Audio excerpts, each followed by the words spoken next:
रामानुजन यांचं चरित्र एका परदेशी माणसाने लिहिलेलं आहे. रॉबर्ट कॅनिगेल असं त्यांचं नाव. 10 वर्ष आपल्या देशामध्ये खपून त्यांनी रामानुजन यांचं चरित्र लिहिलेलं आहे. सुदैवाने ते पुस्तक आता मराठीत आलेलं आहे आणि आजचा शेवटचा दिवस आहे. पुण्यामध्ये जे पुस्तकांचं प्रदर्शन नॅशनल बुक ट्रस्टने भरवलेलं आहे तिथे पुस्तक उपलब्ध आहे. पुस्तकाचं नाव आहे जाणली जयाने अनंतता. इंग्लिश पुस्तक आहे the man who knew infinity. Robert Kanigel असं त्यांचं नाव आहे. 400-500 पानं या ग्रहस्थांनी लिहिलेत आपल्या माणसाबद्दल, आपल्या देशामध्ये खपून. काय विलक्षण गोष्ट असेल याची आपण कल्पना केलेली बरी. सामान्यतः असंच घडतं की दुसऱ्या माणसाने आपल्या माणसाबद्दल आपल्याला सांगितलं तर आपल्याला तो माणूस मोठा वाटायला लागतो. तोपर्यंत आपल्याला त्याची साधारण कल्पना येत नाही. एक मनुष्य स्वभावाचा भाग आहे, बाकी काही नाही. सांगायचं कारण असं की श्रीनिवास रामानुजन यांचा जन्म आपल्या देशातला तामिळनाडू प्रांतातला आहे आणि त्या काळच्या पद्धतीनुसार रामानुजन यांचं जे जीवन आहे हे मोठं विलक्षण आहे. त्याच्यावर सिनेमा देखील निघाला. रामानुजन यांच्याबद्दल लोकांनी खूप काम पण केलं. त्यांच्या गणिताबद्दल केलं, त्यांच्या जीवनचरित्राबद्दल केलं. अजूनही रामानुजनची भुरळ मनुष्य समाजाला, विशेषतः भारतीय समाजाला आणि त्यातही जगातल्या गणितावर काम करणाऱ्या लोकांच्या मनातनं पुसली गेलेली नाही. इतकी वर्ष झाली. 1920 साली निधन झालंय. आज आपण 2024 ला बोलतोय त्यांच्याबद्दल. अजूनही रामानुजनचं नाव मोठ्या आदराने घेतलं जातं. 2012 साली त्यावेळेचे पंतप्रधान डॉक्टर मनमोहन सिंग यांनी आपल्या देशामध्ये हा दिवस रामानुजनचा दिवस म्हणून, राष्ट्रीय गणित दिवस म्हणून साजरा करायला चालू केला. कारण 125 वर्ष तेव्हा झाली होती. हे सगळं तुम्हाला सांगायचं कारण असं की रामानुजनचं चरित्र वाचल्यानंतर आपला त्यावेळेचा समाज सुद्धा कसा होता ना याचा अतिशय विशेष दृश्य, एक विशेष गोष्ट आपल्या समोर यायला लागते. रामानुजन ब्राह्मण कुटुंबातले, कर्मठ, इतरांच्या हातचं खायचं नाही, समुद्र पर्यटन करायचं नाही, स्नान संध्या त्रिकाळ करायची म्हणजे करायचीच, दिलेला अभ्यास करायचा म्हणजे करायचाच. त्याचा त्यांना फायदाही झाला आणि त्याचा त्यांना तोटाही झाला. ब्राह्मण असण्याचा फायदा त्यांच्या कर्मठ वृत्तीमुळे गणितातल्या संशोधनाकरता झाला आणि ब्राह्मण असण्याचा तोटा त्यांनी त्यांच्या तब्येतीकडे दुर्लक्ष केलं या कर्मठपणामुळे आणि म्हणून त्यांना टीबीचा विकार जडला परदेशामध्ये आणि लवकरच त्यांचं निधन झालं. 1914 साली पहिलं महायुद्ध चालू झालं. आपल्याला कल्पना आहे. त्या काळामध्ये रामानुजन इंग्लंडला होते. हार्डींनी त्यांना बोलवलं होतं म्हणून गेले होते. हार्डी हे असेच मोठे जागतिक कीर्तीचे, ख्याती असणारे असे गणिती होते. त्यांचे दुसरे मित्र होते हार्डींचे, त्यांचं नाव होतं लिटलवूड. हार्डी आणि लिटलवूड अशी एक मोठी जोडगोळी होती आणि त्याच्यामध्ये भर पडली रामानुजनची. पण रामानुजन इंग्लंडला गेले ही मोठी एक चित्तचक्षु चमत्कारिक अशी गोष्ट आहे. सोपं नव्हतं त्यांचं इंग्लंडला जाणं. कारण ब्राह्मण कुटुंबातल्या मुलांनी असं परदेश गमन करणं, समुद्र पर्यटन करणं याला परवानगीच नव्हती. पण झालं असं की रामानुजनची जी आई होती ती एका अर्थाने आजच्या भाषेत म्हणायचं म्हटलं तर थोडीशी, इथे पुढे जागा आहे, पुढे बसायला काही हरकत नाही. हे संयोजकांनी जरा काय काय करावं आता ऍडजस्ट, म्हणजे मी बोलत राहतो. न बोलता त्यांना सांगा तू इकडे बस, म्हणजे काय सांगायचं कारण असं की ती जी आई होती, आजच्या भाषेत सांगायचं म्हटलं तर थोडा त्यांचा विचार वेगळा होता. काय विचार होता तर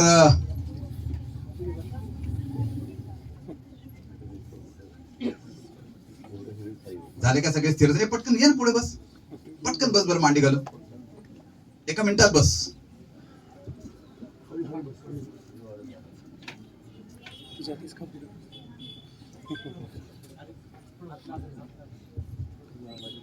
बस ना खाली. हे बघ इकडे जागा आहे, ये इकडे ये, पटकन ये. हे बघ तू इकडे सर, म्हणजे मागच्या मुलांना बसायला इकडे. आपलं आपण ऍडजस्ट करायचं पटकन, म्हणजे आपल्याला वेळ कमी आहे ना. रामानुजन यांची जी आई होती ही फारशी शिकलेली नव्हती आणि रामानुजन आईचा ज्योतिषावर फार विश्वास होता, कर्मकांडावर फार विश्वास होता. रामानुजनची भक्ती एका देवीवर होती आणि आईची पण होती. तिचं नाव नामगिरी म्हणून. आणि रामानुजन जेव्हा लहान होता तेव्हा ती आई त्याला देवळात घेऊन जायची. परिणामी त्याला भक्ती जडली त्या देवीची आणि त्याची समजूत झाली की ही देवी म्हणजे काहीतरी विशेष गोष्ट आहे, विशेष शक्ती आहे. लहान मुलाच्या मनावर त्याचा संस्कार झाला, पगडा झाला आणि रामानुजनला त्या देवीबद्दल फार प्रेम वाटायला लागलं. घडलं असं की आईला जेव्हा कळालं की आपला मुलगा गणितामध्ये हुशार आहे, शाळेमध्ये गणित विषय अतिशय त्याचा चांगला आहे, पण गणिताखेरीज त्याचं इतर विषयांकडे दुर्लक्ष आहे, तेव्हा आईला लक्षात आलं की मुलगा हुशार आहे. आपल्याला त्याचं गणित कळत नसलं तरी मुलगा हुशार आहे आईला बरोबर कळा. अशा हुशार मुलाचं करायचं काय, तर त्याला जरा उच्च शिक्षणाकरता इकडे तिकडे पाठवायचं. सुदैवाने त्याला जरा 2-4 चांगले शिक्षक मिळाले आणि मग रामानुजनचं जीवन बदललं. जसं आपण आपल्याकडे म्हणतो ना की ज्ञानेश्वर आणि निवृत्तीनाथ त्यांचे गुरु आणि ज्ञानेश्वर त्यांचे शिष्य, भाऊ असले तरी त्यांचे शिष्य. समर्थ रामदास आणि कल्याण असं आपण नाव घेतो. अशा गुरु शिष्यांच्या जोड्या आपल्याला माहिती आहेत, रामकृष्ण परमहंस आणि विवेकानंद. तशी ही एक जोडी आहे, हार्डी आणि रामानुजन. नुसत्या रामानुजनचं नाव कोणी घेत नाही आणि नुसत्या हार्डीचं पण नाव घेत नाही. हार्डींना उत्तरायुष्यात प्रश्न विचारला की तुमच्या गणितातल्या संशोधनाचं सांगा, ते म्हणाले रामानुजनचा शोध हेच माझं सर्वात मोठं गणितातलं संशोधन. एवढं कौतुक हार्डींनी केलेलं आहे. तुम्हाला आश्चर्य वाटेल, बर्ट्रांड रसेल नावाचे एक मोठे तत्वचिंतक होऊन गेले. त्यांनी असं म्हटले की हार्डी आणि लिटलवूड यांच्यातला संवाद मी ऐकलाय.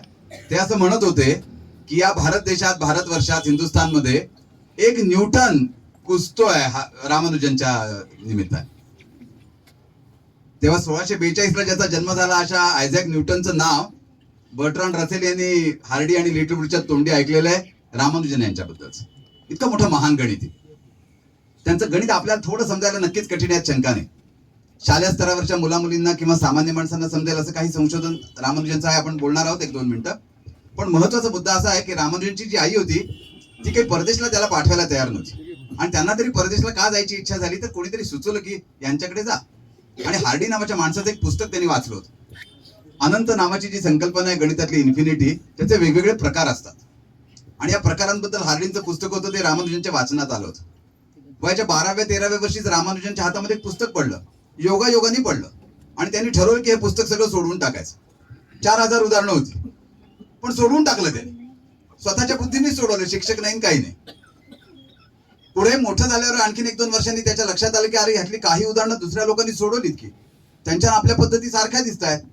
त्याला ते आवडलं नाही. त्याला आधी वाटलं होतं माझं मीच सोडवलंय, माझ्यासारखंच कोणीतरी आधी सोडवलेलं आहे, हे त्याच्या मनाला रुचलं नाही. म्हणून त्यांनी त्याच्या कागदाची भेंडोळी केली आणि घरामध्ये माळ्यावर टाकून दिली होती. असं मनस्वी होता तो. त्याला स्वतःच्या गणिताबद्दल एक आत्मीयता होती, अभिमान पण होता की अरे आपल्याला जमतंय चांगलं. जीवशास्त्र वगैरे विषय त्याला अजिबात जमायचा नाही.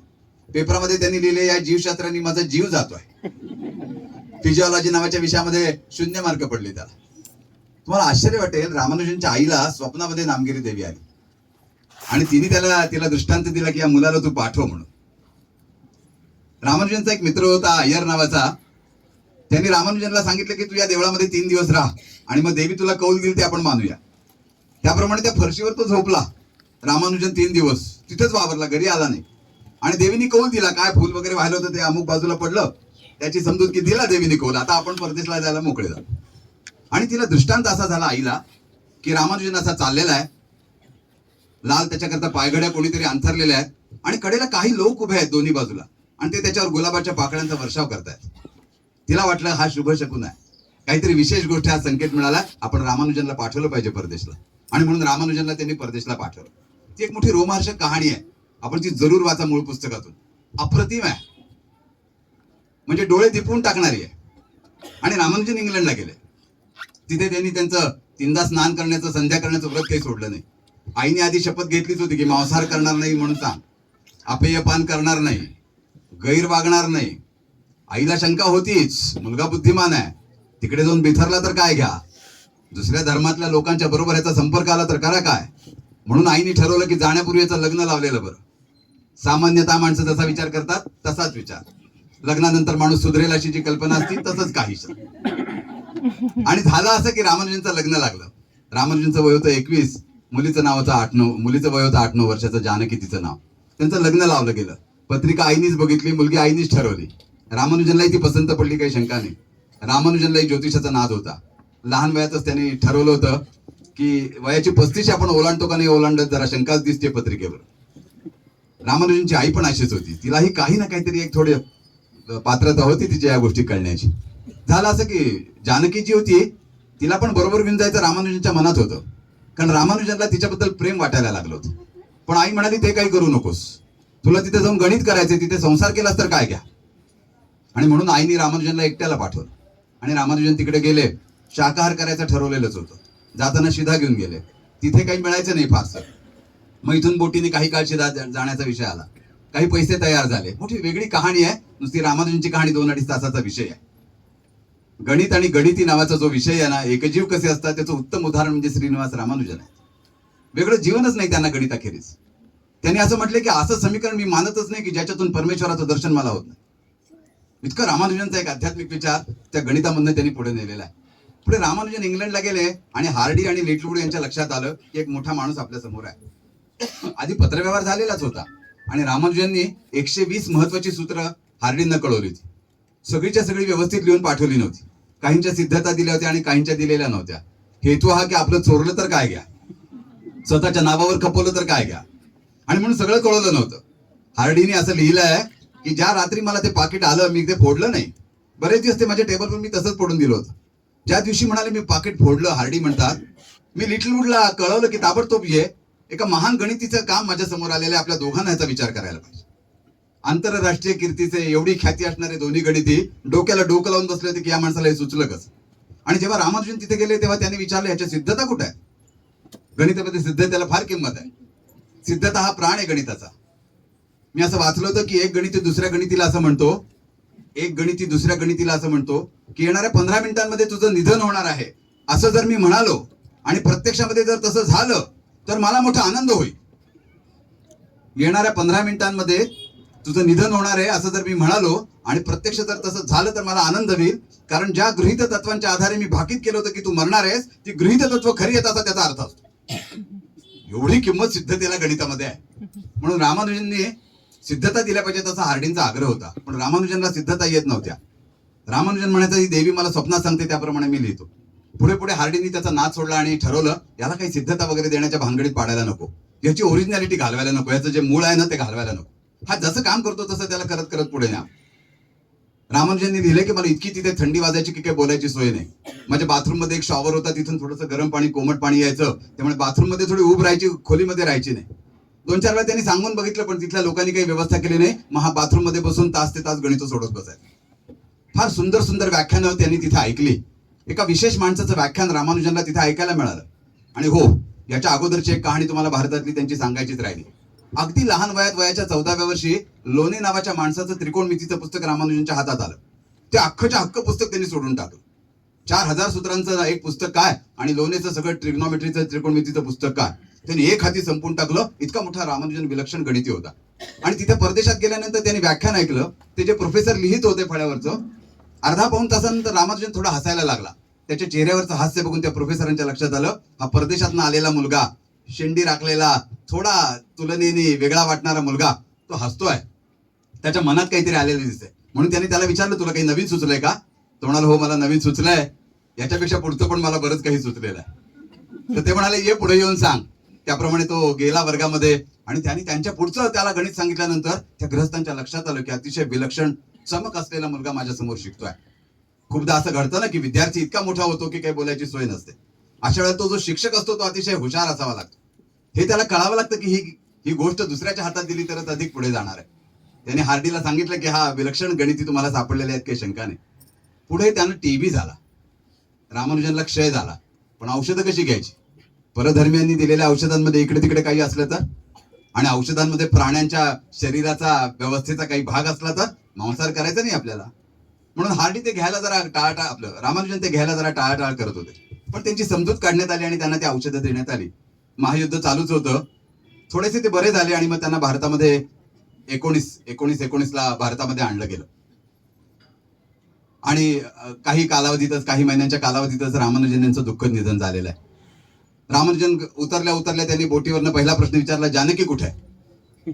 जानकी म्हणजे बायको कुठे आहे. कारण काय बायकोशी पत्रव्यवहार पण त्याची आई करू देत नव्हती. रामानुजनची आलेली पत्र जानकीपर्यंत जायचे नाहीत. मग पुढे जानकीच्या माहेरच्या लोकांनी जानकीला माहेरी नेलं की ह्या सासूचं फारच जाच आहे. मग त्यांनी तिथून तिकडे पत्र पाठवली. ती मात्र रामानुजनला बरोबर पोहोचली आणि मग रामानुजनने काही प्रमाणामध्ये मदत देखील तिकडे पाठवली. मोठी विलक्षण कहाणी आहे. खूप जगल्या बरं का त्या जानकी. अगदी अलीकडे त्यांचं दुःखद निधन झालं. दीर्घायुष्य मिळालं रामानुजनच्या बायकोला. आणि आपल्या सरकारने म्हणावी तशी त्यांची नंतर कदर केली, सुरुवातीला झाली नाही. रामानुजनच्या भावाने हार्डीला पत्र लिहिलं होतं की मी अतिशय गरीब आहे. रामानुजनने लिहिलेलं पत्र सुद्धा असं विलक्षण आहे. रामानुजनने 2 पत्र लिहिली जाण्याच्या पूर्वी, इंग्लंडला जाण्यापूर्वी. ते मोठा इतिहास आहे त्या पत्रांचा. त्यांनी लिहिलं हार्डीला मी अतिशय गरीब घरातला माणूस आहे, माझं औपचारिक शिक्षण झालेलं नाहीये, मी कॉलेजचं एकही वर्ष शिक्षण घेऊ शकलेलो नाहीये. मी शाळेतला एक विद्यार्थी आहे एका अर्थाने, गणिताच्या शाळेतला. पण मला सुस्त भरपूर, यात काही शंका नाही. लोक माझ्या गणिताचं कौतुक करतात. आपण मोठे गणित आहात असं सांगण्यात येतं. आपण कृपया माझ्या गणिताची चिकित्सा करावी. तुम्हाला आश्चर्य वाटेल, रामानुजन कुठल्याही महाविद्यालयात न जाता रामानुजनला केम्ब्रिज विद्यापीठाने डिग्री दिलेली आहे, पदवी दिलेली आहे. आणि विशेष म्हणजे लंडनच्या रॉयल सोसायटीने त्यांना FRS दिलेलं आहे, फेलो ऑफ रॉयल सोसायटी, ज्याच्यामध्ये न्यूटनची, आयझॅक न्यूटनची सुद्धा सही आहे. त्याच्यामध्ये आपल्या रामानुजनची सही आहे. रामानुजन हे दुसऱ्या क्रमांकाचे FRS आहेत आपल्या देशात. पहिले मुंबईतले एक इंजिनियर आहेत, आरसेजी काहीतरी असं त्यांचं नाव आहे. पहिले इंजिनियर आहेत ते. FRS मिळालेले, लंडनच्या संस्थेचं सदस्यत्व मिळाले, सभासदत्व मिळालेले, fellow of royal society FRS. Ramanujan दुसरे आहेत, गणिती पण पहिले आणि लहान वयात मिळालेले पण पहिले. तुम्हाला आश्चर्य वाटेल, या जानकीच्या मुळे, तिथल्या सगळ्या परिस्थितीमुळे आणि रामानुजन यांच्या स्वभावाच्या मनस्वीपणामुळे रामानुजननी आत्महत्येचा प्रयत्न केला. इंग्लंडमध्ये त्यांनी आत्महत्येचा प्रयत्न केला. मोठं गूढ ते का केला ते, पण नेमकं झालं असं की हार्डिनचा ते जीवष्ट कंठस्थ माणूस होता. त्यामुळे हार्डिननी तिथल्या पोलिसांना सांगितलं की याला FRS मिळालेला आहे, याला तुम्ही हात लावू शकत नाही कायद्यामध्ये. खरं तर असं काही कायदा वगैरे नव्हता, पण हार्डिनचं नावच इतकं मोठं होतं की पोलिसांना ते ऐकावं लागलं. आणि खरं म्हणजे तेव्हा त्यांना FRS पण मिळालेला नव्हता. पण हार्डिननी खोटं सांगितलं आणि बतावणी केली आणि ही गोष्ट पुढे नेली. हे सगळं तुम्हाला सांगायचं कारण की रामानुजन जेव्हा तिथं हॉस्पिटलमध्ये होते इंग्लंडमध्ये, तेव्हा हार्डी त्यांना भेटायला गेले. आणि हार्डी असं म्हणाले की काय रामानुजन, हाऊ आर यू, कशी काय तब्येत, कशी काय तुझी? आहे म्हणाले, ठीक आहे. ते म्हणाले आहे ना, बरं आहेस ना? म्हणाले हो मी बरा आहे. ते म्हणाले मी ज्या गाडीतून आलो त्या गाडीचा क्रमांक जरा चांगला नाही असं मला वाटतं. रामानुजन विचारलं काय नंबर काय आहे, काय संख्या आहे? ते म्हणाले 1729. रामानुजन शरपंजरी पडलेला आहे, क्षयाने ग्रस्त आहे, हॉस्पिटलमध्ये एकटा पडलेला आहे तिथे. तर रामानुजनने तडक मान उचलली आणि सांगितलं नाही नाही, you are wrong mister Hardy, it's a very great number. फार चांगली संख्या ही. ते म्हणाले हाऊ? ते म्हणाले ही अशी एकमेव संख्या आहे की जी दोन घनसंख्यांच्या बेरजेनी दोन भिन्न प्रकारे लिहिता येते अशी लहानात लहान 4 अंकी संख्या आहे. हे वाक्य आपल्याला परत परत समजून घ्यावं लागतं, अशी स्थिती असते. 1729 म्हणजे 10चा घन आणि 9चा घन आहे. 9चा घन 729, 10चा घन 1000. घन म्हणजे त्या संख्येला 3 वेळाला एकूण गुणलं गेलं पाहिजे. 10 गुणिले 10 गुणिले 10 म्हणजे 10चा घन. 9 गुणिले 9 गुणिले 9 म्हणजे 9चा घन 729. आणि 12चा घन 1728 आहे आणि एकाचा घन 1 आहे. 1728 काय 1728 आणि 1 1729. अशी 1729 ही संख्या रामानुजनची समजलेली संख्या आहे. तिला रामानुजन हार्डी नंबर असं म्हणतात. आणि ज्या टॅक्सीमधनं ते आले होते त्या टॅक्सीचा नंबर असल्यामुळे त्याला टॅक्सी नंबर असं म्हणतात. आणि पुढे गणितामध्ये टॅक्सी नंबरचं एक स्वतंत्र क्षेत्र निर्माण झालं. वेगवेगळ्या नंबरची जी क्षेत्र तयार होतात त्याच्या टॅक्सी नंबर्स आहेत. हे रामानुजन आणि हार्डीचं महत्वाचं लक्षण आहे. तुम्हाला आश्चर्य वाटेल पुढचं ऐकल्यानंतर. तुमच्यापैकी कोणाला जर हृदयविकाराचा त्रास होण्याची शक्यता असेल तर त्यांनी आपल्या हृदयावर हात ठेवून माझं बोलणं ऐकावं. जर चुकून मागून काही झालं तर माझी जबाबदारी असणार नाही. जरी इथे डॉक्टर लोक असले तरी ते आयत्या वेळेला काहीही करू शकणार नाही. सांगण्याचा मुद्दा असा की रामानुजनचं डोकं किती विलक्षण होतं तुम्ही कल्पना करा. सांगतो तुम्हाला. आपण आता आजकाल ATM वापरतो. ATM म्हणजे काय आपल्याला सगळ्यांना माहिती आहे. ATMचं काहीतरी लॉंग फॉर्म पण आहे, काहीतरी ऑटोमॅटिक टेलरिंग मशीन. बरोबर सांगितलं नाही, अभिनंदन. तुझं काय नाव तुझं? पटकन सांग. अथर्व इकडे हे जरा. हा भारताचा ध्वज तुझ्याकडे. सुंदर उत्तर दिलंस तू, अभिनंदन तुझं. सांगायचं कारण असं की ऑटोमॅटिक टेलरिंग मशीन असं त्यांनी उत्तर परत दिलं. मी आपल्या विनोदानी वर्गात सांगत असतो असतील तर मिळतील. ATM असतील तर मिळतील. आता बायका नवऱ्याच्या ह्याच्यातनं काढ ते सगळं सोडा, पण असतील तर मिळतील असा त्याच्यातला अर्थ. रामानुजनचं गणित ATM मध्ये वापरलं जातं. कुठला 1920 साली ज्याचं निधन झालं ते रामानुजन. ATM ची व्यवस्था अलीकडची आहे. काय विशेष आहे बघा तुम्ही. म्हणजे संगणकाच्या क्षेत्रात रामानुजनचं गणित मोठ्या प्रमाणावर वापरलं जातं. रामानुजनच्या काळात जर संगणक असताना तर फार ग्रेट गोष्ट झाली असते असं मला 10 वेळा वाटतं. काय काय त्या माणसाने करून दाखवलं असतं, त्याला काय नादच नाही. म्हणजे नाद खोळा म्हणतात ना आजकाल, तसं झालं असतं. तुम्हाला सांगायचं कारण असं की एक सोपं उदाहरण तुम्हाला सांगतो रामानुजनचं, आपल्या सगळ्यांना समजेल असं की या माणसाचं निरीक्षण काय होतं बघा. तुझ्या लक्षात येते बरोबर. छान आवाज करतोयस तू, है की नाही? हा, लक्षात आहे. आता एक ही संख्या आहे आपल्याला सगळ्यांना परिचयाची. एक, त्याचे जर तुकडे करायचे म्हटलं तर एकाचा तुकडा एकच होणार. दोनाचे तुकडे करायचे ठरवले तर दोनाचा 2 हा तुकडा होणार किंवा 1 अधिक 1 असा दुसरा तुकडा होणार. दोनाचे 2च तुकडे होणार, एकाचा एकच तुकडा होणार. आपण धन पूर्णांकांच्या बाबतीमध्ये बोलतो, ऋण संख्या, अपूर्णांक असं काय आपण आता विचार नाही करणार. आज तर सूचनाच होती, कागद पेन कोणी घेऊन यायचं नाही. काहींना वाटलं नाही इथं दिलं जाणार आहे का काय. नाही इथं पण दिलं नाही. सांगायचं कारण की 2चे 2 तुकडे होतात. 3चे किती तुकडे होतात तर 3 होतात. 3चा 3 हाच एक तुकडा, 3चा 1 अधिक 1 अधिक 1 हा तुकडा आणि 3चा 2 अधिक 1 हा तुकडा. 1 अधिक 2 म्हणा किंवा 2 अधिक 1 म्हणा, काही फरक नाही. 3चे 3च तुकडे होतात. 4चे किती तुकडे होतात? 4चा 4 हा एक तुकडा आहे. 4चा 3 अधिक 1 हा दुसरा तुकडा आहे. 4चा 1 अधिक 1 4 वेळा हा तिसरा तुकडा आहे. 4चा 2 अधिक 2 हा आणखीन एक तुकडा आहे. आणि 4चा 2 अधिक 1 अधिक 1 हा पाचवा तुकडा आहे. तेव्हा 4चे 5 तुकडे झाले. 1चा 1च तुकडा झाला. 2चे 2च तुकडे झाले. 3चे 3च तुकडे झाले. 4चे 5 तुकडे झाले. आता 5चे किती होणार? तर 5चे 7 तुकडे होतात. मग 6चे किती होणार? 7चे किती होणार? 8चे किती होणार? याला म्हणतात विभागणी, संख्यांची विभागणी. इंग्लिशमध्ये याला म्हणतात नंबर पार्टिशनिंग. या पार्टिशनिंगच्या बाबतीत, या विभागणीच्या बाबतीत रामानुजनचं गणित अत्यंत श्रेष्ठ समजलं जातं. रामानुजननी, तुम्हाला आश्चर्य वाटेल, इतक्या मोठ्या मोठ्या संख्यांचं पार्टिशनिंग शोधून काढलं की ज्याचं नाव ते कोष्टक इथे मुद्दाम तुम्हाला दाखवलेलं आहे. 1 मिनिटं फक्त बाकीचं लाईट घालवलं आणि हा कोष्टक दाखवलं तर सगळ्यांना लक्षात येईल. हे फार घाबरून जाण्यासारखं कोष्टक नाही, त्याच्यात भरपूर संख्या लिहिल्या असल्या तरी. रामानुजनचं निरीक्षण कौशल्य किती श्रेष्ठ दर्जाचं होतं हे सांगण्याकरताच हे कोष्टक आहे. तिथे कोण आहे? त्यांनी जरा 1 मिनिट रोकडे सर, तिथे काहीतरी लाईट आहेत बघा, तोपर्यंत इकडे लक्ष द्या. तिथे दाखवलंय बघा, तुम्हाला सगळ्यांना दिसेल. 1 मिनिटातच गणित, काही फार वेळाचा विषय नाही. 6चे बघा 11 तुकडे होतात. पहिल्या रकाने दिसते सगळ्यांना. 6चे 11 तुकडे आहेत. 7चे 15 तुकडे आहेत. 8चे 22 आहेत. 9चे 30 आहेत. 10चे 42 आहेत. 10चे एकूण 42 तुकडे होतात. असं करत करत 20चे 627 तुकडे झाले. कल्पना करा तुम्ही. पुढे बघा 21चे 792 तुकडे आहेत. 35चे 14,883 तुकडे आहेत. 36चे 17,977 तुकडे आहेत. आणि 50चे 2,04,226 तुकडे आहेत. 100च्या तुकड्यांची संख्या 19 कोटीपेक्षा अधिक आहे. आणि ही रामानुजननी त्याच्या बुद्धीने शोधून काढली. हे आश्चर्य आहे की नाही? काहीतरी एक नैसर्गिक, आपण त्याला दैवी म्हणूया, अशा प्रकारचीच गोष्ट त्याच्याकडे होती का काय कोण असतो. विशेष पुढे आहे. हे ठीकच आहे, त्याच्या दृष्टीने ही किरकोळ गोष्ट.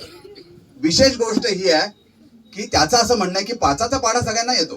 5 एके 5, 5 दुनी 10, 5 त्रिक 15, 5 चौक 20 सगळ्यांना येतो. हा जो पाढा आहे 5चा 5, 10, 15, 20, 25, त्यातनं 1 कमी करा असं म्हणतो रामानुजन. मग आपण त्यातनं समजा 1 कमी केला, 5च्या पाढ्यातनं 1 कमी केला. 5 एके 5 त्यातनं 1 कमी केला, 4 आले.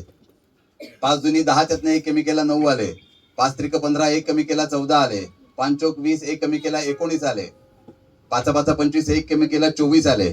तुम्हाला आश्चर्य वाटेल, 4, 9, 14, 19, 24 किंवा अशा प्रकारच्या पुढच्या या मालिकेतल्या ज्या संख्या आहेत त्यांच्या तुकड्यांची संख्या ही 5च्या पटीत येते असं रामानुजनचं म्हणणं. तिथं आहे बघा. 9चे तुकडे बघा किती आहेत? 30, म्हणजे 5च्या पाढ्यात आहेत.